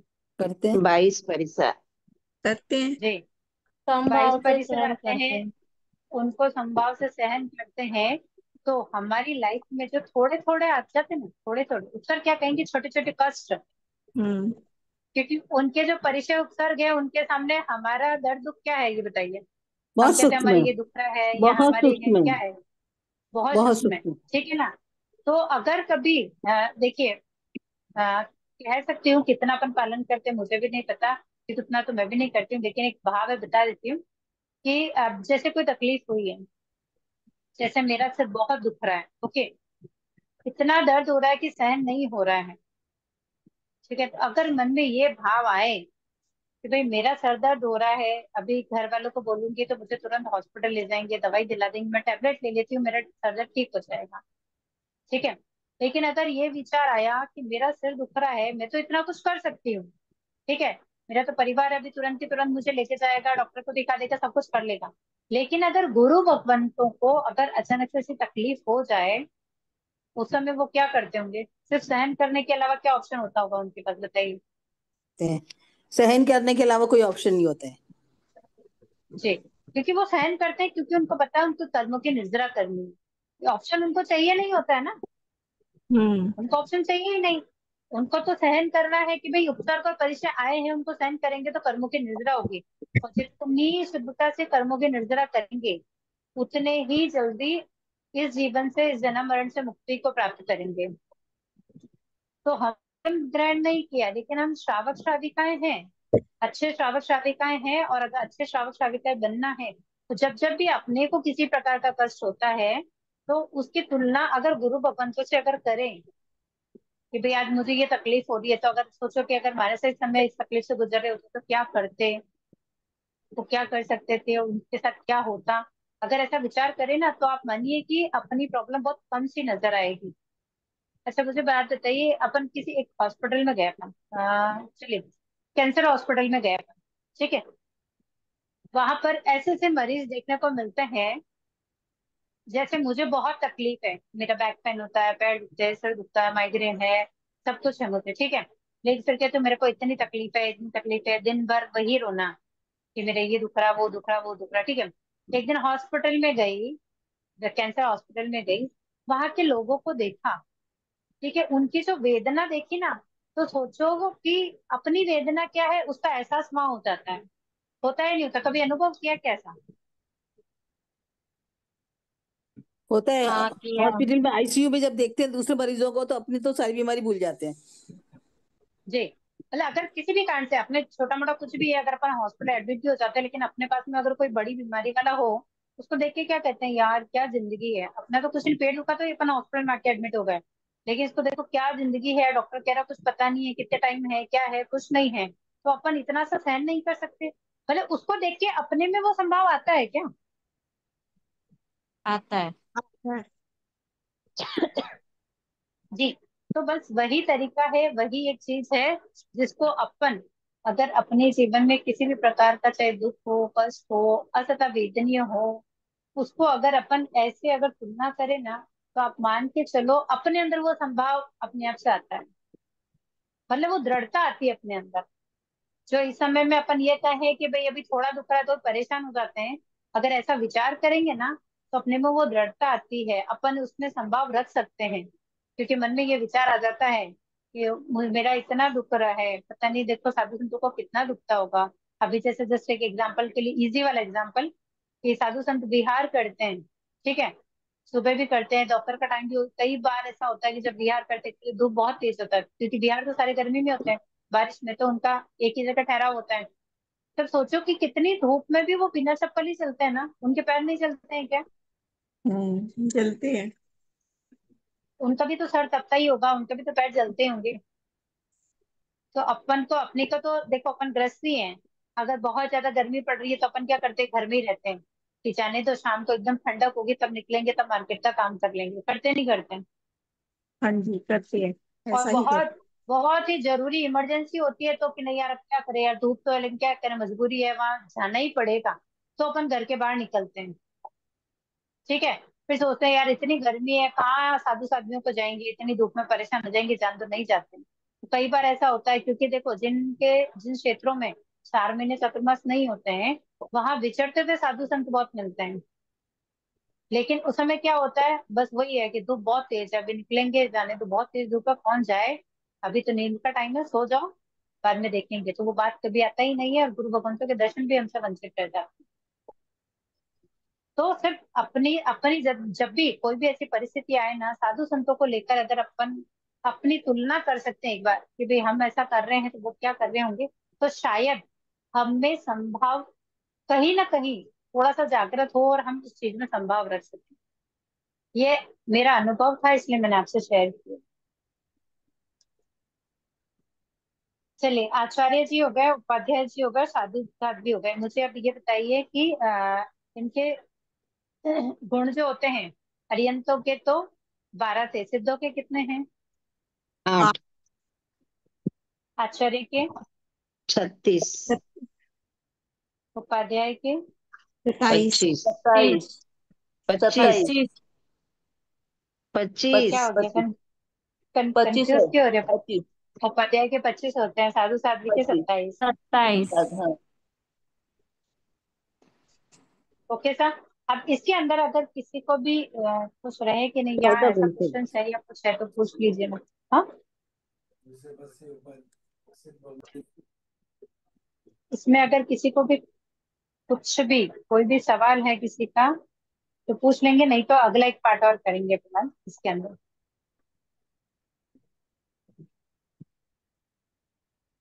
No doubt. उपाध्याय के गुण कम क्यों होते हैं साधु साध्वियों से? अच्छा बताइए, आचार्य के गुण कम क्यों होते हैं उपाध्यायों से? आचार्यों नहीं, के तो आचार्य ज्यादा के होते तो हैं। 36 हैं। आचार्य की तो ज्यादा है। ऐसा? अच्छा, सिद्ध के कम में अरियंत ऐसा से। ऐसा है सा कि जिनकी उपाधि जैसी होती है ना, 25 गुण यूं है कि इनके जो अंदर के गुण होते हैं ना, जैसे आचार्य के 36 गुण होते हैं, वैसे ही उपाध्यायों के 25 गुण बताए गए हैं कि वैसे 25 गुण हो तब वो उपाध्याय की पदवी को प्राप्त करते हैं। वैसे ही साधु साध्वी के 27 गुण होते हैं कि वेद में 27 गुण है, तभी अपन उनको साधु साध्वी कहते हैं। अभी अगर अपन वेशभूषा से वेशभूषा धारण कर ले तो क्या नहीं अपन नहीं, साधु बिल्कुल साध्वी हो है, जाते म्यूट हैं? कर। नहीं, उपाध्याय भी साधु साध्वी तो हैं, इसलिए थोड़ा सा माइंड में ये क्वेश्चन आया। साधु साधु साध साध्वी से पोस्ट है ना उनकी। जैसे हाँ आचार्य भी तो साधु साधु ही है ना, हाँ जी। लेकिन वो पोस्ट, जैसे अपन कहे ना घर में अपन 10 लोग होते हैं ना, ठीक है, लेकिन सब हेड ऑफ तो नहीं होते। हाँ जी। ठीक है, अभी जैसे 4 पीढ़ी की बात करें तो पहले दादा है, फिर उनका बेटा, फिर उनका बेटा, फिर उनका बेटा। ठीक है, तो हेड ऑफ कौन हुए? दादाजी हुए। हाँ जी। अब दादाजी के बाद में कौन आएगा? उनके बेटे ही आएंगे ना, या उनका हाँ पोता जी, आएगा। बेटे आएंगे। हाँ, तो ऐसे क्या होता है कि जिनके गुणों के आधार पर जो पदवी दी जाती है ना, उसके अकॉर्डिंग वो ऊपर नीचे होता है। तो ऐसा जरूरी नहीं कि एज में अगर कोई बड़े हैं और कोई छोटे हैं, तो ऐसा नहीं है। जिनके गुणों में महात्मा, क्योंकि अपन ने देखो अभी पढ़ा था कि अपने भाव में क्या रखना चाहिए, कि जो उपाध्याय जी महाराज है उनमें जो गुण है या उनमें जो कला है वो हम में आए। तो साधु साध्वी तो सभी है ना, लेकिन सब में अगर वो कला होती तो सब उपाध्याय बन जाते ना। हाँ जी, वो उनके गुणों के अकॉर्डिंग उनको जो पदवी दी गई है ना, इसके लिए यहाँ पर ऐसा कहा गया। ठीक है।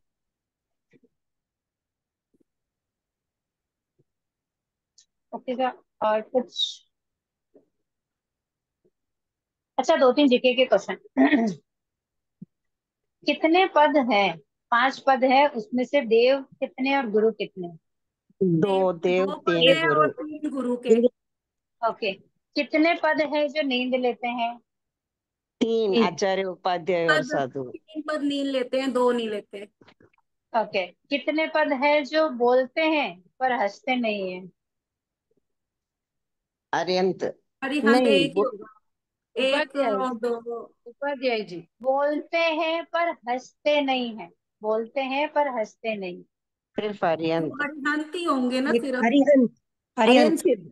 अरियन सिद्ध। सिद्ध कहाँ? सिद्ध सिद्ध। बोलते ही नहीं है। सिद्ध तो अशरीरी है, बोलेंगे कहाँ से? अच्छा, जो बोलते भी नहीं है और हंसते भी नहीं है। वो तो सिद्ध है। सिद्ध। वो वो तो सिद्ध है। सिद्ध है। सिद्ध भगवान। ओके, तो आर्यन तो बोलते भी हैं और हंसते भी हैं, तो फिर क्योंकि कौन उन्होंने नहीं? 4 घाती कर्मों का ही शेयर किया है ना। तो कौन नहीं नहीं सर, बोलते क्वेश्चन हैं? थोड़ा घुमाया, क्वेश्चन घुमाया था थोड़ा, नहीं, ये घाती सोच कौन के कर्मों कि में बोलते हैं और शायद हास्य जा हंसते का हैं? भी सकते। तो हो गया ना, हास्य मोनिय का भी हो गया शायद। तो कौन हम्म, बोलते हैं और हंसते नहीं है? अरिहंत ही आएंगे ना। अरिहंत। हाँ, तो अरिहंत। वही तो हमने बताया, अरियंती तो बताया। हाँ सर, टिके रहना पड़ता है। हमारी क्वेश्चन क्या है कि घूमते के आंसर राइट बताने पे बार बार पूछेंगे और ऐसा थोड़ी कि वो गलत ही होंगे, वो सही भी हो सकता है, सही ही हो। तो क्या उत्सुकता बनाए रखें कि और क्या हो सकता है। चलिए, नमस्कार सूत्र में किसी को कुछ डाउट है, कुछ पूछना है? नहीं तो फिर आगे चलो। आगे चलो। नमस्कार सूत्र कहाँ से लिया गया है? फरमाइए सर। अनादिकाल से। नहीं नहीं। नहीं, वो भगवती अनादिकाल से सूत्र ऐसा, से। लेकिन अपने आगम में से नवकार मंत्र को कहाँ से लिया गया है? आचारांग सूत्र से। भगवती सूत्र से। भगवती सूत्र से। भगवती भगवती सूत्र से। सूत्र, समवायन भगवती सूत्र और सूत्र। आवश्यक सूत्र। आवश्यक सूत्र। भगवती भगवती सूत्र, कल्प सूत्र के मंगलाचरण और आवश्यक सूत्र से लिया गया युक्ति। है। और पंच ये जो नवकार मंत्र है इसके अंदर 14 पूर्वों का सार है। अभी तभी क्या। प्लीज पीछे माइक म्यूट कर लीजिए सर। देखो अपन पूरे जैन धर्म में सबसे पहली प्रायोरिटी किसको बोलते हैं बोलने के लिए, ये बताइए। क्या क्या पूछे? नमस्कार मंत्र। अपने जैन धर्म में भाई किसी को कुछ भी नहीं आता है तो क्या कहते हैं, भाई एक नवकार मंत्र आना चाहिए, कुछ नहीं आता तो नवकार मंत्र गिनते रहो, ऐसा क्यों कहते हैं? क्योंकि ये 14 पूर्व का पूर्वों का सार है इसलिए। सार है। जी, क्योंकि इसके अंदर 14 पूर्वों का सार है। तो अगर हम ऐसे पढ़ नहीं सकते, ऐसे आराधना नहीं कर सकते, तो नवकार मंत्र को गिनने से 14 पूर्वों का स्मरण अपन करते हैं। इसलिए बार बार कहा जाता है कि भाई अपने को नवकार मंत्र करना चाहिए, करना चाहिए।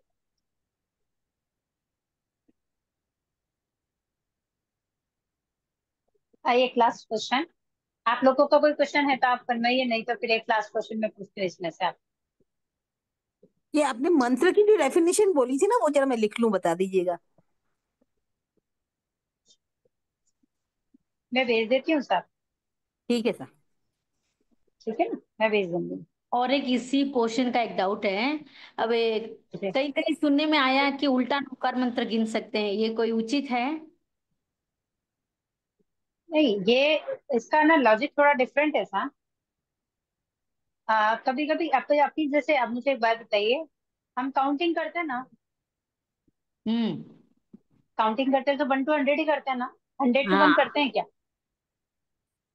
नहीं, हाँ 100 to 1। नहीं करते हैं, ठीक है ना। नहीं नहीं, कभी कभी उल्टी भी है, गिनते हैं, तब हमारे कंसेशन बनाना तब पड़ता है हमें। तब हाँ बिल्कुल बिल्कुल वही बात कहना चाह रही हूँ कि देखो 1 to 100 ही गिनते हैं। अभी अपन कुछ भी हाँ करेंगे तो 1 to 100 ही काउंटेड करेंगे, 100 to 1 काउंटेड नहीं करेंगे। लेकिन कभी कभी जब हम अपने क्या बोलेंगे ना, अपने चित्त को अगर शांत करना है, अभी जैसे कहते हैं कि बहुत तेज अगर गुस्सा आ रहा हो, उसको शांत कैसे करना है, तो नहीं कहते हैं कि उल्टी गिनती गिननी चाहिए, मन हाँ शांत हो जाता है। तो वैसे ही कहा है कि इसको उल्टा गिनने का मतलब ये नहीं कि आप हर चीज को उल्टे लेके चलेंगे, कि नहीं हाँ पहले हम अरिहंतों को नहीं साधु साधुओं को नमस्कार करेंगे, वो वैसा औचित्य वहां कुछ भी नहीं है। वैसा कोई लॉजिक नहीं है वहां पर। सिर्फ अपना मन शांत रहे, उस मतलब अपने क्या बोले ना, जो मन विचलित हो रहा है ना, उसको शांत कॉन्सेंट्रेशन। करने के लिए ऐसा किया जा सकता अच्छा, तो करना उचित है, उल्टा नौकार मंत्र भी गिन सकते हैं, उसमें कोई गलत नहीं है। यहाँ उचित है। और गलत क्यों है? अनुचित। उचित और अनुचित वाला विषय ही नहीं है, वो मन को साधने वाला विषय है। अच्छा ठीक है। अपने मन को साधने के लिए, शांत करने के लिए, अपन एकाग्रचित होने के लिए। अभी जैसे आपने सीधा सीधा नवकार मंत्र गिना, वो आप गिनते रहते हो तो उतना आपका मन मतलब एकाग्र चित्र नहीं हो रहा है। लेकिन ठीक है, आप जैसे उल्टा गिनने लगोगे ना, उल्टा गिन के आपको ध्यान में क्या आएगा, आपने नमो लोहे सब सामने बोला तो अब आपको पता है हाँ, सिद्धांत नमो तो आपके मुंह वज्रैनम। पे रटा हुआ है। ओवज्झायणम बोलना, फिर आयर्याणम आएगा। उसके लिए आपको वहां पर फोकस करना पड़ेगा। अगर आप वो हाँ फोकस नहीं करोगे तो आप वहां से चूक जाओगे। हाँ उस हाँ। फोकस को बढ़ाने के लिए ऐसा किया जाता है। अच्छा, ठीक है, तो वो बहुत बहुत उचित और अनुचित धन्यवाद। वाला विषय नहीं है, वो एक लॉजिक वाला विषय है कि अपन क्यों इसको कर रहे हैं, उसे अपना क्या फायदा है, अपने मन को एकाग्रचित करने के लिए अपन ऐसा कर लेते हैं।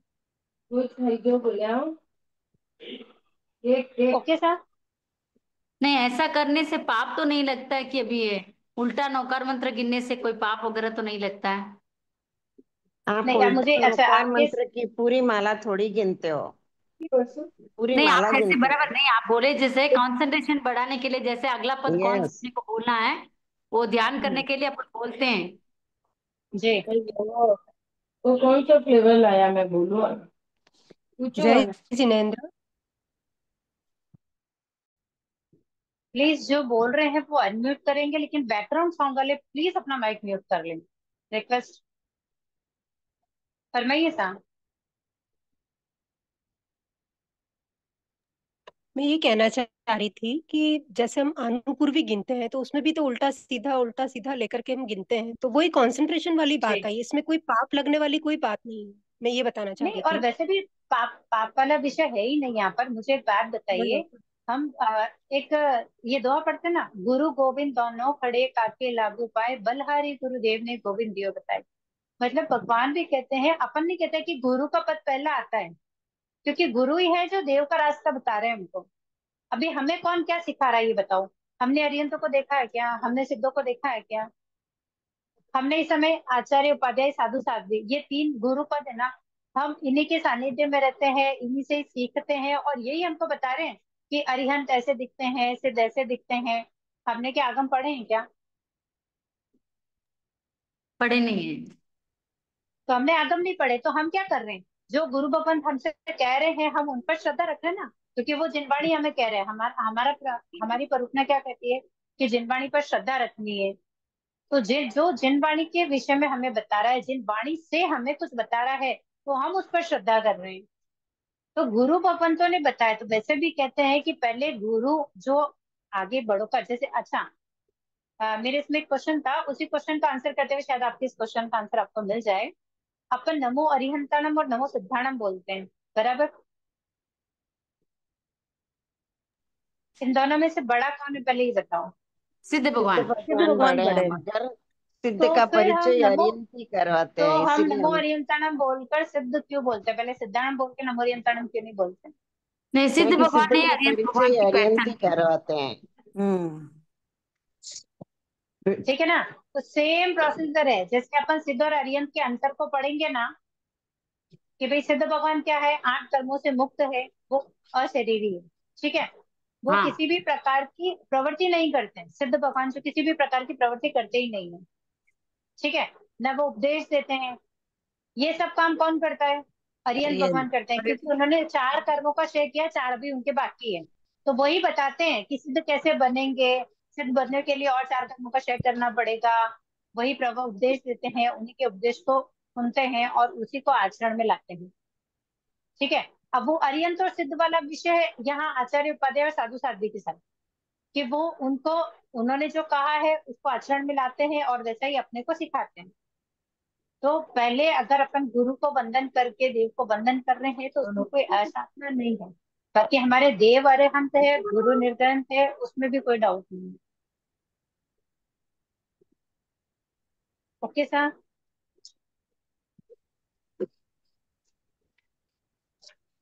चलिए नेक्स्ट।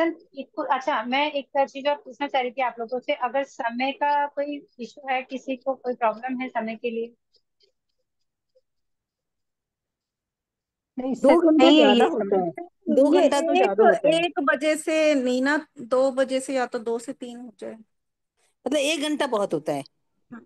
1 घंटा नहीं होगा सर। आप मुझे एक बात बताइए, आज सिर्फ बेसिक ही था हमारा। ठीक है ना? इस बेसिक के अंदर 1 घंटा हो चुका है अपने को। एक्चुअल में क्या है, ये सिलेबस कंप्लीट नहीं होता है प्रतिक्रमण, और इसका एग्जाम होगा अक्टूबर में। टाइम जुलाई, आज 15 तारीख हो गई है। अगस्त सितंबर, सिर्फ 2.5 महीने अपने पास है, जिसमें 8-10 दिन पोजीशन के निकल जाएंगे। ठीक है, 2 से 2.25 महीने अपने पास बचेंगे, जिसमें पूरा सिलेबस कंप्लीट करना है। आप लोगों ने पीडीएफ देख लिया होगा। ठीक है, तो पीडीएफ के अकॉर्डिंग वो सिलेबस कंप्लीट नहीं होता है, इसके लिए समय भी बढ़ाया और दिन भी। बाकी वीक में 2 ही क्लास होती है, यानी कि 2 ही घंटे पढ़ना होता है। और आप लोगों को लग रहा है ये समय ज्यादा है, तो मुझे कोई बाधा नहीं, क्योंकि पिछले सीजन में हर क्लास में कम से कम 1.5 घंटा गया था। क्योंकि फिर क्या आगे क्लासेस होती है ना, तो हम फिर चाहे कि आप अगर कुछ पूछ रहे हो या अपन किसी चीज पर चर्चा कर रहे हैं, तो अपन उसको ज्यादा लंबा ले नहीं सकते हैं। और ये सामायिक वाला विषय हमको आता है, इसके लिए थोड़ा लंबा भी लग रहा होगा, तो हम इसको इजी से आगे बढ़ सकते हैं। लेकिन प्रतिक्रमण का विषय आएगा, स्कूल जब पढ़ेंगे, थोड़ा अंदर का विषय है, समझेंगे उसको, तो उसमें थोड़ा समय लगेगा। और फिर भी आप लोगों को लगता है तो अपन 1 से 2.5 का टाइम कर लें फिर। ये सेकंड क्लास में ढाई। हफ्ते में 3 बार है ना ये क्लास तो। जी, हफ्ते में 3 बार है, क्योंकि सिलेबस कंप्लीट नहीं होता है। पिछले 3 सीजन से ऐसा ही चल रहा है। फिर क्या है, स्टार्टिंग में टाइम कम होकर बाद में लास्ट में टाइम बढ़ाना पड़ता है। इसके लिए इस बार स्टार्टिंग से क्लासेस का टाइम भी बढ़ाया और क्लासेस का एक दिन भी बढ़ाया। जय जी। ओके, 1 से 2 रख लेते हैं। एक ये से टाइम, ढाई। ठीक है सर। जय एक एक जी, करके। जय जिनेन्द्र सर। ये ना, ये टाइम 2 से 4 नहीं हो सकता कि मेरे को बच्चों को लेने जाना पड़ता है स्कूल? 2 से 4 से टेबल थोड़ा कम होगा सर। दो क्यों? से चार है ना, तो एक फिर से भी दो मैं का उसको तो हो लेके जाएगा। आई हूँ, उसके बाद ही अटेंड किया क्लास 2 बजे। नहीं, तो आप रिकॉर्डिंग सुन लेना ना थोड़ी आगे की, क्योंकि रिकॉर्डिंग औरों को अवेलेबल है। हाँ, रिकॉर्डिंग तो आती है। रिकॉर्डिंग देखिए, जहां से आपका शुरू होगा ना उससे पहले वाली कि भाई इतने टाइम बाद अटेंड किया मैंने, तो उसके पहले वाले रिकॉर्डिंग सुन लेना, ताकि आप उसमें कंटिन्यू बने रहोगे, कोई दिक्कत नहीं आएगी। लास्ट में अपन अगर देखिए ये 1.5 घंटा या 2 घंटे क्लास रहती है ना, तो पिछले 15 से 20 मिनट अपन उसका रिविजन भी डाल सकते हैं कि भाई आज अपन ने ये पढ़ा है, ऐसे से पढ़ा है। उतना करेंगे तो जो लास्ट में भी अगर होंगे ना, तो उनका एक रिवाइज हो जाएगा कि भाई यहाँ से यहाँ तक कंप्लीट हो गया, ये मुझे वापस से पढ़ना है। Okay sir. ओके। क्योंकि इस समय तो क्या है, अभी शुरुआत हुई है ना, तो थोड़ा समय मिल भी जाएगा, फिर बाद में बहुत हेक्टिक हो जाएगा आप लोगों के लिए, क्योंकि मुझे कुछ नहीं है। मुझे तो एंड तक इसको कंप्लीट करवाना है, फिर क्या समय कम होता तो रिवीजन क्लास भी नहीं होती। क्योंकि पिछली बार पिछले वाले सीजन में 4 क्लास ली थी, मतलब 1-1 घंटे की वीक में 4 क्लासें ली थी।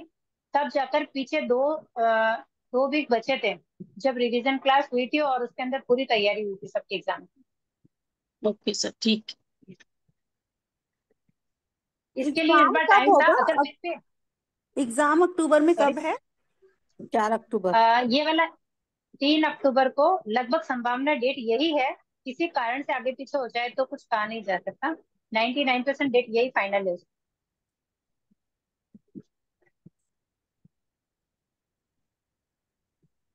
तो फिर भी अगर किसी को रहेगा कि भाई नहीं टाइमिंग ज्यादा है तो अपन कम कर लेंगे, मुझे कोई प्रॉब्लम नहीं है। तो चाहेंगे तो 1 से 2.5 भी कर सकते हैं, और 1 से 3 अगर कंफर्टेबल है तो भी कोई दिक्कत नहीं है।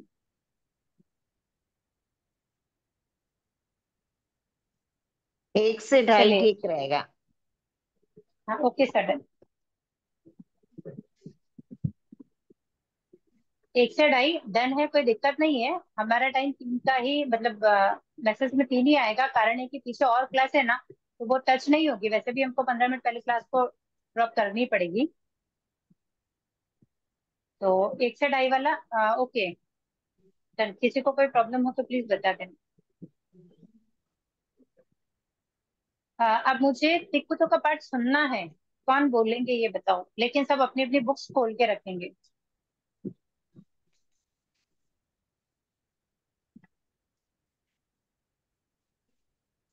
क्लास में सामाजिक सूत्र सबको याद है ना? हाँ। हाँ। आ, प्रतिक्रमण कितने लोगों को याद नहीं है? मुझे याद नहीं है। एक और। हाँ, मुझे तो याद है। ओके, जिनको याद नहीं है, क्योंकि देखो जिनको याद है ना उनका मूल का प्रॉब्लम नहीं है। मतलब उनको मूल याद नहीं करना है ना, तो वो अर्थ पे फोकस कर सकते हैं, उसके भावों को समझ सकते हैं। लेकिन जिनको याद नहीं है उनको मूल भी साथ साथ में याद करने पड़ेंगे। तो उनको समय ज्यादा देना पड़ेगा अपने आप के लिए, कि आपका प्रतिक्रमण इस सीजन में, ये जो क्लास चल रही है इसके दौरान आपका प्रतिक्रमण कंप्लीट हो जाए। ओके सर, हम्म। कोशिश करेंगे। देखिए क्लास के बहाने एग्जाम के बहाने तो कम से कम मूल तो एक बार पढ़ ही लेंगे, ताकि क्या थोड़ा इजी हो जाएगा। जब तक आपको कंठस्थ, प्रतिक्रमण ऐसी चीज है ना जिसको कंठस्थ करनी है, लेकिन कंठस्थ करके ये भूलने वाला विषय नहीं है। क्योंकि हम बाकी चीजें हैं कि आज एग्जाम है, अपन ने पढ़ लिया, एग्जाम दे लिया, थोड़े टाइम में रिवीजन नहीं भी किया, भूल गए तो कोई बात नहीं, फिर से बाद में कर लेंगे रिवीजन। प्रतिक्रमण ऐसा विषय है जिसको भूलने वाला ऑप्शन ही नहीं है आपके पास। अगर आप याद कर रहे हो इसका मतलब उसको आपको कंटिन्यू ही करना है, तभी जाके वो आपको पक्का वाला रहेगा। और अर्थ के साथ में, भावों के साथ में उसको समझेंगे फिर करेंगे ना। जिनको लर्न है वो अर्थ और भावों को समझेंगे, क्या हो जाएगा। और जब प्रतिक्रमण करेंगे तो वैसे ही भाव प्रतिक्रमण के अंदर आएंगे।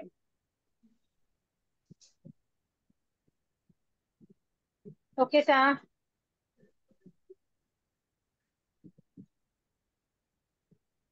टिकुतो का दूसरा नाम क्या है? टिकुतो के पाठ का दूसरा नाम क्या है? गुरु गुरु वंदना। वंदन। गुरु गुरु वंदन। वंदन। ओके, टिकुतो कौन सुनाएगा? मैं बोलूं? यस। मैं कोई भी एक एक बोलेंगे, बाकी सब म्यूट रखेंगे, लेकिन ये फोकस करेंगे कि वहां गलती कहाँ आ रही है। ओके, फरमाइए सर। तिक्कुतो आयायिनं पयायिनं करेमि वन्दामि नमंसामि सत्कारेमि सम्मानयामि कल्याणं मंगलम देव्यम चेयम पज्वा स्वामी मथेन वंदामि। बताइए, ऐसा कौन बताएगा? निश्चय। नमन सामी नहीं होता, नमन सामी होता है।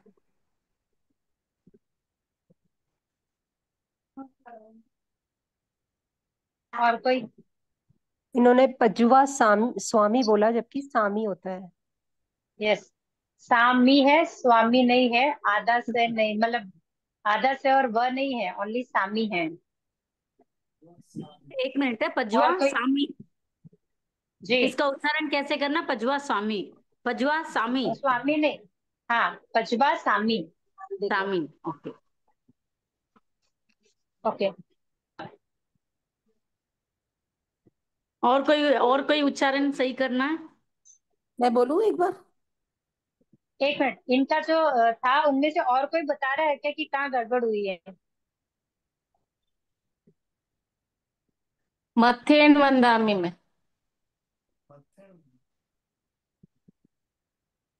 जी, इसका उच्चारण क्या होगा? कैसे उच्चारण करते क्या हैं? है?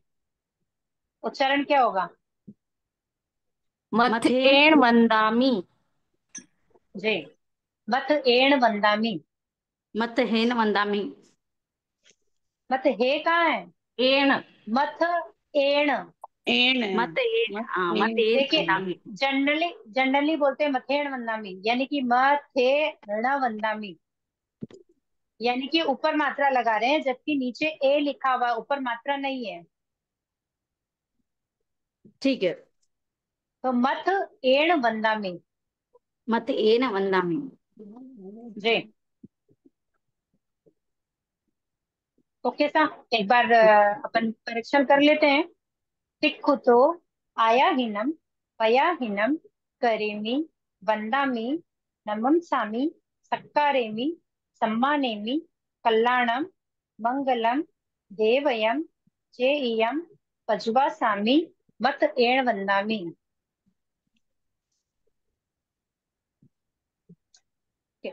तिक्कुतो देव, यानी देवयम का उच्चारण कैसे करना? देवयम। देवयम, ओके। जी, और देवयम, चेयम।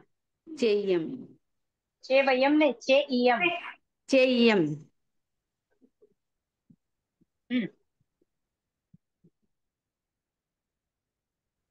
तिक्कुतो यानी 3 बार। आयाहीनम यानी कि दक्षिण ओर से।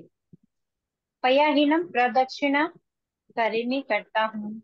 वंदामी प्रणाम करता हूँ, जय स्तुति करता हूँ। नमम सामी नमस्कार करता हूँ। सत्कारेमी सत्कार करता हूँ। सम्मानेमी सम्मान करता हूँ। कल्याणम कल्याण रूप। घोड़े दीजिए। देखो मेरा मंगलम मंगल रूप। देवयम देव रूप। चेयम ज्ञानवंत रूप। पचवा स्वामी सेवा करता हूँ। वो मत आया है एण वंदनामी मस्तक नमाकर वंदना करता हूँ। कब मिलेंगे बता। मतलब त्रिकुटों का पाठ है, उसके अंदर गुरु वंदन किया जाता है। अब पहले तो ये बताइए कि त्रिकुटों की वंदना कितनी बार की जाती है? 3। 3 बार। 3 बार। क्यों की जाती है? ज्ञान ज्ञान दर्शन दर्शन चारित्र, चारित्र ज्ञान 3 गुण। दर्शन ज्ञान चारित्र। दर्शन चारित्र के तीनों गुणों की प्राप्ति के लिए 3 बार वंदना की जाती है। Okay sir. हम्म। और आदक्षिणा प्रदक्षिणा का मतलब क्या है, कैसे समझें इसको? अदीक्षिणा प्रदीक्षिणा। जी, गुरु के दाईं ओर से, यानी गुरु कि अपने सर के, अपने कान के दाईं ओर से लेके बाईं ओर तक हाथ लाना और सेंटर में रख जी। कर फिर मतलब एक आवर्तन। आवर्तन। ठीक है, आदक्षिणा प्रदक्षिणा। आ, वंदना कितने प्रकार की है? 3। कौन 3 प्रकार कौन की। सी? जगन्य, कौन सी? मध्यम, जघन्य, मध्यम मध्यम और उत्तम। उत्कृष्ट। उत्कर्ष कौन सी है? उत्कर्ष में क्या बोला जाता है? इच्छा में कम, उत्तम। और जगन्य में? मथेन वंदा में। मध्यम में? कब से? प्लीज पीछे वाला बैकग्राउंड साउंड बंद कर दीजिए सर।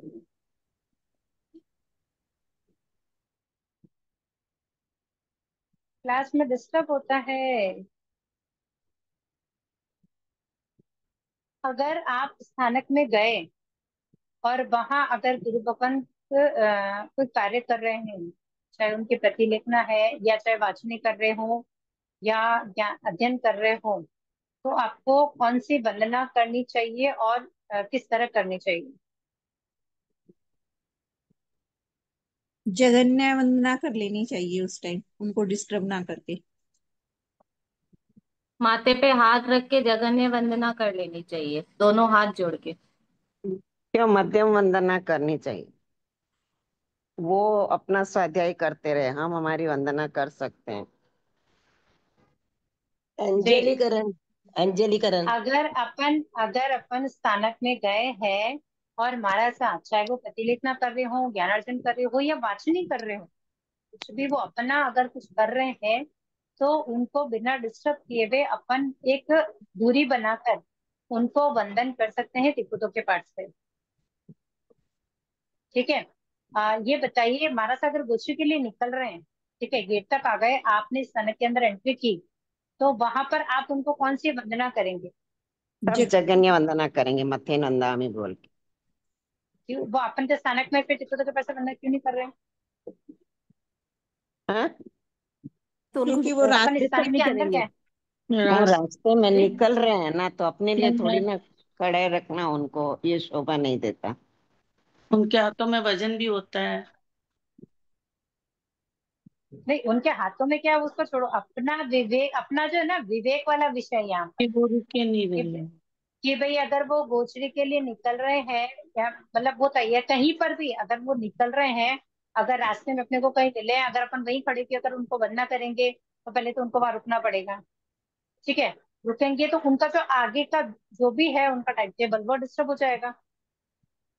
और किसी कारण से अभी जैसे अपन कहीं रास्ते में मिले, अब अपन तो चप्पल पहने हुए हैं, हमारे साथ मिल गए, अपन वही की भी चप्पल उतार के 2 मिनट बंद करने लगे, लेकिन हमारे साथ वहां धूप में खड़े रहेंगे तो पैर जलेंगे कि नहीं जलेंगे हम? जलेंगे। पैर अपने भी कारण जलेंगे, और उनकी सिटी में अशातना तो हो हम जाएंगी। कर भी, सिटी में तो कर भी नहीं सकते हैं इस तरह वंदना। हाँ, भले ऐसे भाव भी आए ना कि भाई मैं टिकटों के पास से वंदना कर लूं, तब भी एक बार इस पर अपन विचार करें कि भाई वैसे तो अपन करते ही नहीं है, जनरली मत्स्यन वंदना में कह के ही अपन हो जाता है। लेकिन कभी ऐसा कोई प्रसंग आ जाए, क्योंकि मैंने बहुत जगह देखा है कि जब हमारे साथ विहार करते रहते हैं कुछ लोग, जब आगे से आते हैं ना, तो वही है ना हमारे सबको वंदना करते हैं, उनके पैर छूते हैं, तब वो वापस विहार में शामिल होते हैं। इसके लिए जब वो हमारे साथ दिखे, वो सामने से एक्चुअल दिखे, में तो क्या है मत्स्यन दीदी, वंदना कर। वो मंदिर वालों का एक तरह का ऐसा मतलब बोलते हैं कि मंदिर वाले वो गौली करते हैं ना, महाराज से विहार से आते हैं तो रास्ते में अगर उनका घर पड़े या वो मतलब खुद उपस्थित रहे, तो ऐसे गौली करके उनके उनको नहीं वंदन नहीं, करके मैं पैर उनकी छूते बात हैं। नहीं, उनकी बात नहीं कर रही हूँ। अपने में तो खाली मथे नंदा ही करते हैं, रास्ते में अगर मिले तो। मैं, हाँ, मैं उनकी बात नहीं कर रही, और मैं जस्ट मंदिर और उसकी बात ही नहीं कर रही हूँ। जनरली मैंने बहुत जगह ये चीजें देखी है कि हमारे साथ कहीं रास्ते में मिलते हैं, तो जो श्रावक जैसे बहुत परिचित हो ना, तो वो अक्सर ऐसा कर लेते हैं कि भाई वही वंदना कर लेते हैं पैर छूने के लिए, मतलब बाकायदा उनके पास आते हैं, उनको वेट करना पड़ता है, वो पैर छूते हैं, उसके बाद में फिर रवाना होते हैं। तो वहां मैं वो नहीं कह रही, किसी के घर पगले करने जा रहे हैं, वो विषय अलग हो गया है कि भाई हमारे साथ किसी के यहाँ मंगले फरमाने गए हैं या किसी कार्य से गए हैं, वो चीज अलग हो गई। ठीक है ना? तो बस जस्ट ये है कि जगन्य मध्यम वंदना में कहीं भी रास्ते में या हमारे साथ किसी भी कार्य में जा रहे हो, कुछ कर रहे हो, तो मध्यम वंदना में करके अपन अपने भाव वहां रख सकते हैं। ठीक है। चाहे प्रवचन चल रहा हो, वाचनी हो, या कुछ और हमारे साथ अपना कार्य कर रहे हो, तो टिकुटों के पास स्थानक में गए तो वंदना कर सकते हैं, पर एक थोड़ी दूरी बनाए रखे ताकि उनके कार्य में उनको डिस्टर्ब ना हो। इस्लामिक समाजों की वंदना कहाँ की जाती है? प्रतिक्रमण में। प्रतिक्रमण में, प्रतिक्रमण। प्रतिक्रमण और में फिर कर। प्रतिक्रमण में। ओके, ठीक है। हाँ, चलिए, अब जब वंदना कर रहे हैं तो उसमें हमारे भाव क्या होने चाहिए बताइए? नवकार मंत्र वाला समझ में आया ना? अभी त्रिपुटों की वंदना में जो हम 3 बार वंदना कर रहे हैं, उसमें हमारे भाव क्या होने चाहिए? तो जो पहली वंदना हमने की, क्योंकि हमने कहा 3 बार वंदना करते हैं ज्ञान दर्शन चारित्र की प्राप्ति के लिए। ओके, तो जो पहली वंदना हमने की उसमें हमारे भाव क्या होने चाहिए? ज्ञान गुण की प्राप्ति हो, उनमें जो ज्ञान है उस गुण की हमें भी प्राप्ति हो। हम्म,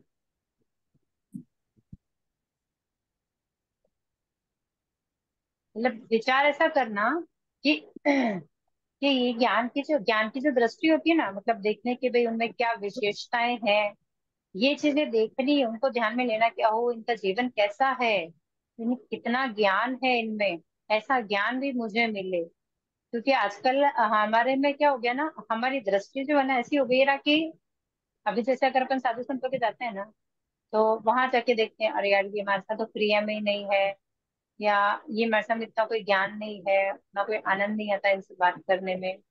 ये चीजें अक्सर मन में बहुत जल्दी आ जाती है। ऐसे भाव वंदना करते समय मन में आने ही नहीं चाहिए।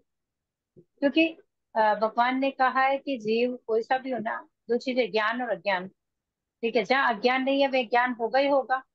तो अगर ज्ञान है तो किसी भी प्रकार का ज्ञान हो मतलब वो ज्ञानी है। हम नहीं कहते हैं कि जरूरी नहीं है कि ज्ञान गुरुजनों से ही लिया जाए, ज्ञान बड़ों से लिया जाए। कई बार ऐसा होता है कि छोटे बच्चे अपने को बहुत सारा ज्ञान दे जाते हैं। होता है नहीं होता है? हाँ जी, होता है। हाँ, तो ऐसी चीजों में मतलब ज्ञान की साधना ना हो ऐसा विशेष ध्यान अपने को रखना। तो जिनको वंदन कर रहे हैं उनके गुणों की विशेषता आप देखो। अगर आप स्थानक में गए हो, पहली बार किसी मरसा को देखा है, आपको नहीं पता भी क्या है क्या नहीं है, लेकिन भाव ऐसे रखे कि भाई इनमें जो गुण है, उन उनका जो ज्ञान गुण है उन गुणों की प्राप्ति हमको हो, वैसी ही प्राप्ति हमको। क्योंकि नॉट अरिहंत सिद्ध कि उनके जो गुण है वैसे गुण हम में आए, तो उनमें जो ज्ञान है वैसे गुण की प्राप्ति हमको भी हो, ऐसे भाव आने चाहिए। दूसरी वंदना में दर्शन, सम्यक दर्शन की प्राप्ति हो। तो अपन उनको वंदन करते हुए कैसे समझेंगे?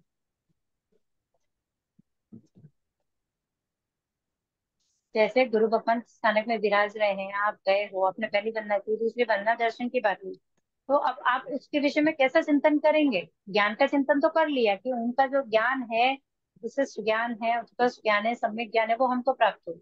अब यहाँ दर्शन का विषय है, तो दर्शन के विषय में कैसे अपन अपने भाव को ले जाए वहां पर? हमारी पूर्ण श्रद्धा उन पर हो, हमारी किस पूर्ण पर? श्रद्धा गुरु भगवंतों पर। किस पर?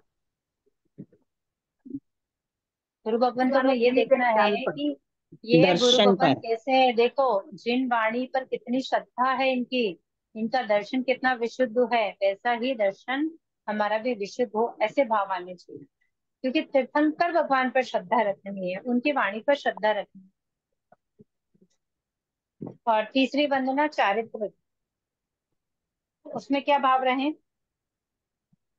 चारित्र गुणों की प्राप्ति हो, हमें भी एक एक दिन ये चारित्र लेने का मौका मिले। कि मतलब इनका चारित्र कितना उज्जवल है, ये कितने संयम, अपने संयम कितने अच्छी तरह से उसका परिपालन कर रहे हैं, कितने अच्छे से 5 से 3 गुप्ते का पालन कर रहे हैं। ऐसा समय हमारा भी आए, हम भी ऐसे चारित्र के गुणों की प्राप्ति करें, इसके लिए तीसरी वंदना की जाती है। संवेग भाव मन में आना चाहिए। बस वो भाव ही आएगा अपने मन में, जब तक भाव नहीं आएंगे ना तब तक अपन आगे ही कैसे बढ़ेंगे।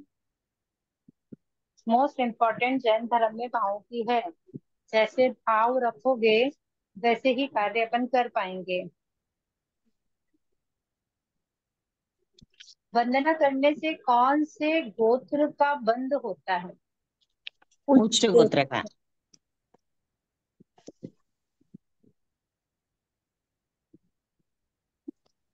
नीच गोत्र का क्षय होता है। जी। परिप्रास से क्या लाभ है? क्या? परिउपासना।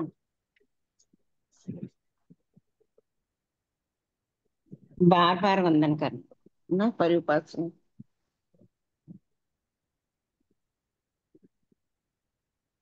हमने पढ़ा था परिउपासना करती हूँ, मधुरा स्वामी उपासना करती हूँ, परिउपासना करती हूँ, आराधना करती हूँ, उसका मतलब क्या? वे हमारे केंद्र बिंदु मतलब बने। उसका लाभ, इससे अपने को लाभ क्या होता है अगर अपन परिउपासना कर रहे हैं? मतलब किसी आराधना कर रहे हैं तो उसका लाभ क्या है? हम भी उनके चारित्र जैसा जीवन अपने मन में धारण करें, और जब भी हमारे कर्मों का बंध होगा या जिस दिन भी निर्जरा होगी वैसा जीवन हम भी जी पाए। जी, मतलब अशुभ कर्मों की निर्जरा होती है पर उपासना करने से, और पुण्य का बंध होता है। यानी कि हम बाकी कुछ नहीं कर पा रहे हैं, लेकिन तिकुतों के पाठ से अगर वंदना अपन नियमित रूप से करते हैं तो कर्मों की निर्जरा होती है और पुण्य का बंध होता है वहां पर। पर्युपासना का मतलब क्या है, पहले ये बताइए। पर्युपासना यानी आराधना, उपासना करना। उपासना कैसे की भाई? उनका सत्कार किया, सम्मान किया, वो ज्ञानवंत है, देव रूप है, जिनको अपन वंदन कर रहे हैं, क्या समझ रहे हैं उनके लिए कि मैं करता हूँ, टिकुतों के पास से वंदना करनी है, 3 बार करनी, 3 आवर्तन दिए, उनके जो ज्ञान दर्शन चारित्र है उनकी प्राप्ति की भावना अपन ने भाई है, उनकी उपासना की, आराधना की अपन ने उनकी। वो जो आराधना है, उस आराधना करने से यानी कि वंदना करने से पुण्य का बंध होता है और कर्मों के, पाप कर्मों की निर्जरा होती है।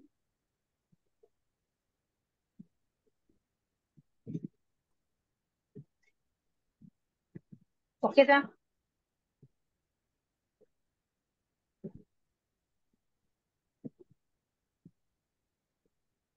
2 वर्ड्स आते हैं या साथ साथ में?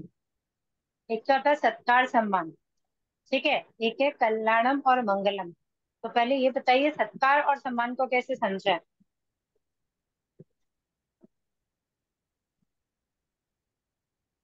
सत्कार काया सत्कार का से, मतलब क्या है? काया से सत्कार किया जाता है, मन से सम्मान किया जाता है। ओके। मन और कोई? वचन काया से। हाँ, और कोई इसके अलावा और कोई आंसर करेंगे?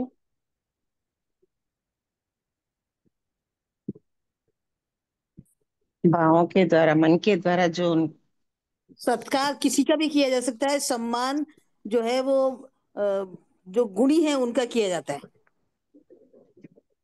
सत्कार में क्या समझा आपने? किसी का भी कैसे करेंगे? जो भी आगंतुक है उसका सत्कार किया वर्ड जा सकता देखिए, है। वर्ड दोनों साथ में आते हैं, सम्मान और सत्कार, ठीक है। यहाँ पर जो सम्मान और सत्कार वाला वर्ड है वो गुरु भगवंतों के लिए है। तो सत्कारे में अब सम्माने में। तो हाँ, तो अब मुझे उसका आंसर दीजिए। दोनों का ही सम्मान करना, सत्कार और सम्मान। गुरु भगवंतों का सत्कार भी करना होता है और सम्मान भी करना होता है। नहीं, वो तो करना होता, लेकिन कैसे करेंगे? सत्कार को कैसे समझा है और सम्मान को कैसे समझा, मैं ये जानना चाह रही थी। वो वही तो दोनों सत्कार दोनों काया ही के करना द्वारा ही है। काया के द्वारा सत्कार किया जाता है, और मन से, मन के द्वारा, मन के भावों से, वचनों से उनका सम्मान किया जाता है। जी। सत्कार यानी क्योंकि अरिहंत आदि जो गुरु है उनकी तो स्तुति करना, मतलब पंच परमेश्वरी है, उनकी स्तुति करना और उनका स्वागत करना, उन्हें आहार, वस्त्र आदि जो भी उनके योग्य सुपात्रदान वाली वस्तुएं हैं वो उनको बहराना, वो सत्कार में आता है। Okay sir. ये सब काया से ही होता है। यहाँ मन वचन काया को नहीं छोड़ा है, यहाँ जो चीजें हाँ, हैं विशेषताएं उसको है, बाद में फिर वो कि भाई कौन सा मन से कर रहे हैं, कौन सा वचन से कर रहे हैं, कौन सा काया से कर रहे हैं। और जो अरिहंत गुरु आदि है उनको बड़ा मानना, उनको नमस्कार करना और उनको ऊंचा आसन देना, ये मन के भाव है सम्मान वाले।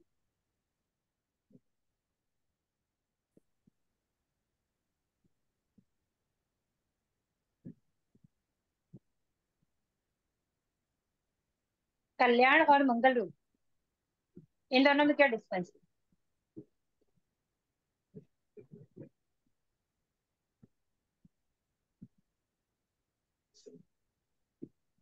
अगर हम कल्याण का पुण्य मतलब करते होता हैं, है उद्धार होना, और मंगल का मतलब है पाप को गलाना। जी, कल्याण यानी पुण्य का मिलना या सद्गुणों का प्रकट होना, मतलब जो अच्छे, अपन कहते हैं ना मेरी तो पुण्यवानी बहुत अच्छी है कि मुझे ये चीज मिली है, तो वो तो कल्याण रूप है। और मंगल रूप है कि ये मुझे कर्म निर्जरा करने का अवसर मिला है, मेरे से दुर्गुण नष्ट होंगे, वो मंगल है। तो पुण्य का मिलना और सद्गुण का प्रकट होना कल्याण है, और पापों को खपाना और दुर्गुण नष्ट होना ये मंगल है।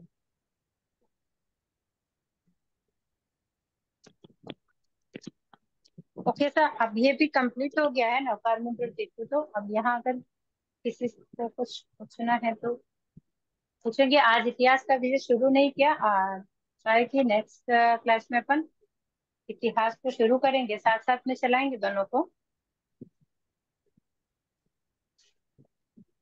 तो आज नवकार मंत्र देखो तो कंप्लीट हो गया है, अर्थ भी और उसके बहुत सारे क्वेश्चंस भी। तो इसमें अगर किसी को कोई भी डाउट है तो 5 मिनट हमारे पास है, फिर हम अपनी क्लास को यहीं विराम कर देंगे।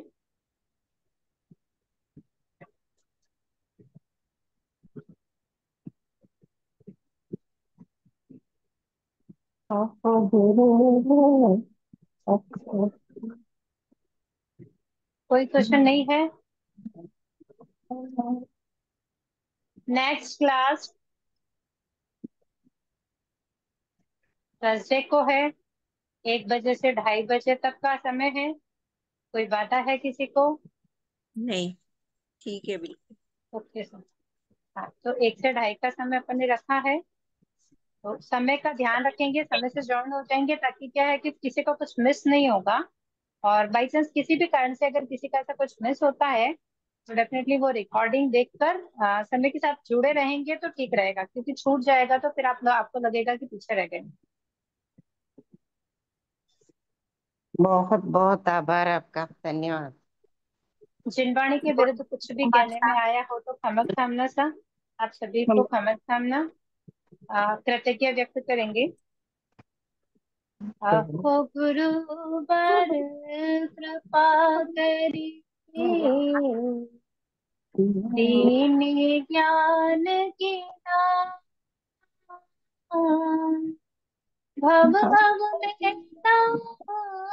लेंगे आपका अवतार, गुरु सा आपका अवतार है। विनय जो हो गया उसको माफ करो, मेरे सारे कर्म कलुष को आप ही साफ करो, वो गुरु सा आप ही साफ करो। सभी को जय जैन साहब और जय जिनेन्द्र साहब, जय आभार जिनेन्द्र। साहब। जय जिनेन्द्र बहुत बहुत बोले धन्यवाद श्रवण सर, भगवान बहुत महावीर धन्यवाद। स्वामी की आभार जय साहब जय आपका। जय। आचार्य प्रवरी खजाना जी महाराज साहब की जय जय। जय। संयम सुचारित आत्माओं की जय। जय। जय। जय जिनेन्द्र साहब, बहुत बहुत सभी को धन्यवाद। बहुत बहुत धन्यवाद, बहुत बहुत जी। आभार साहब। आपका नाम और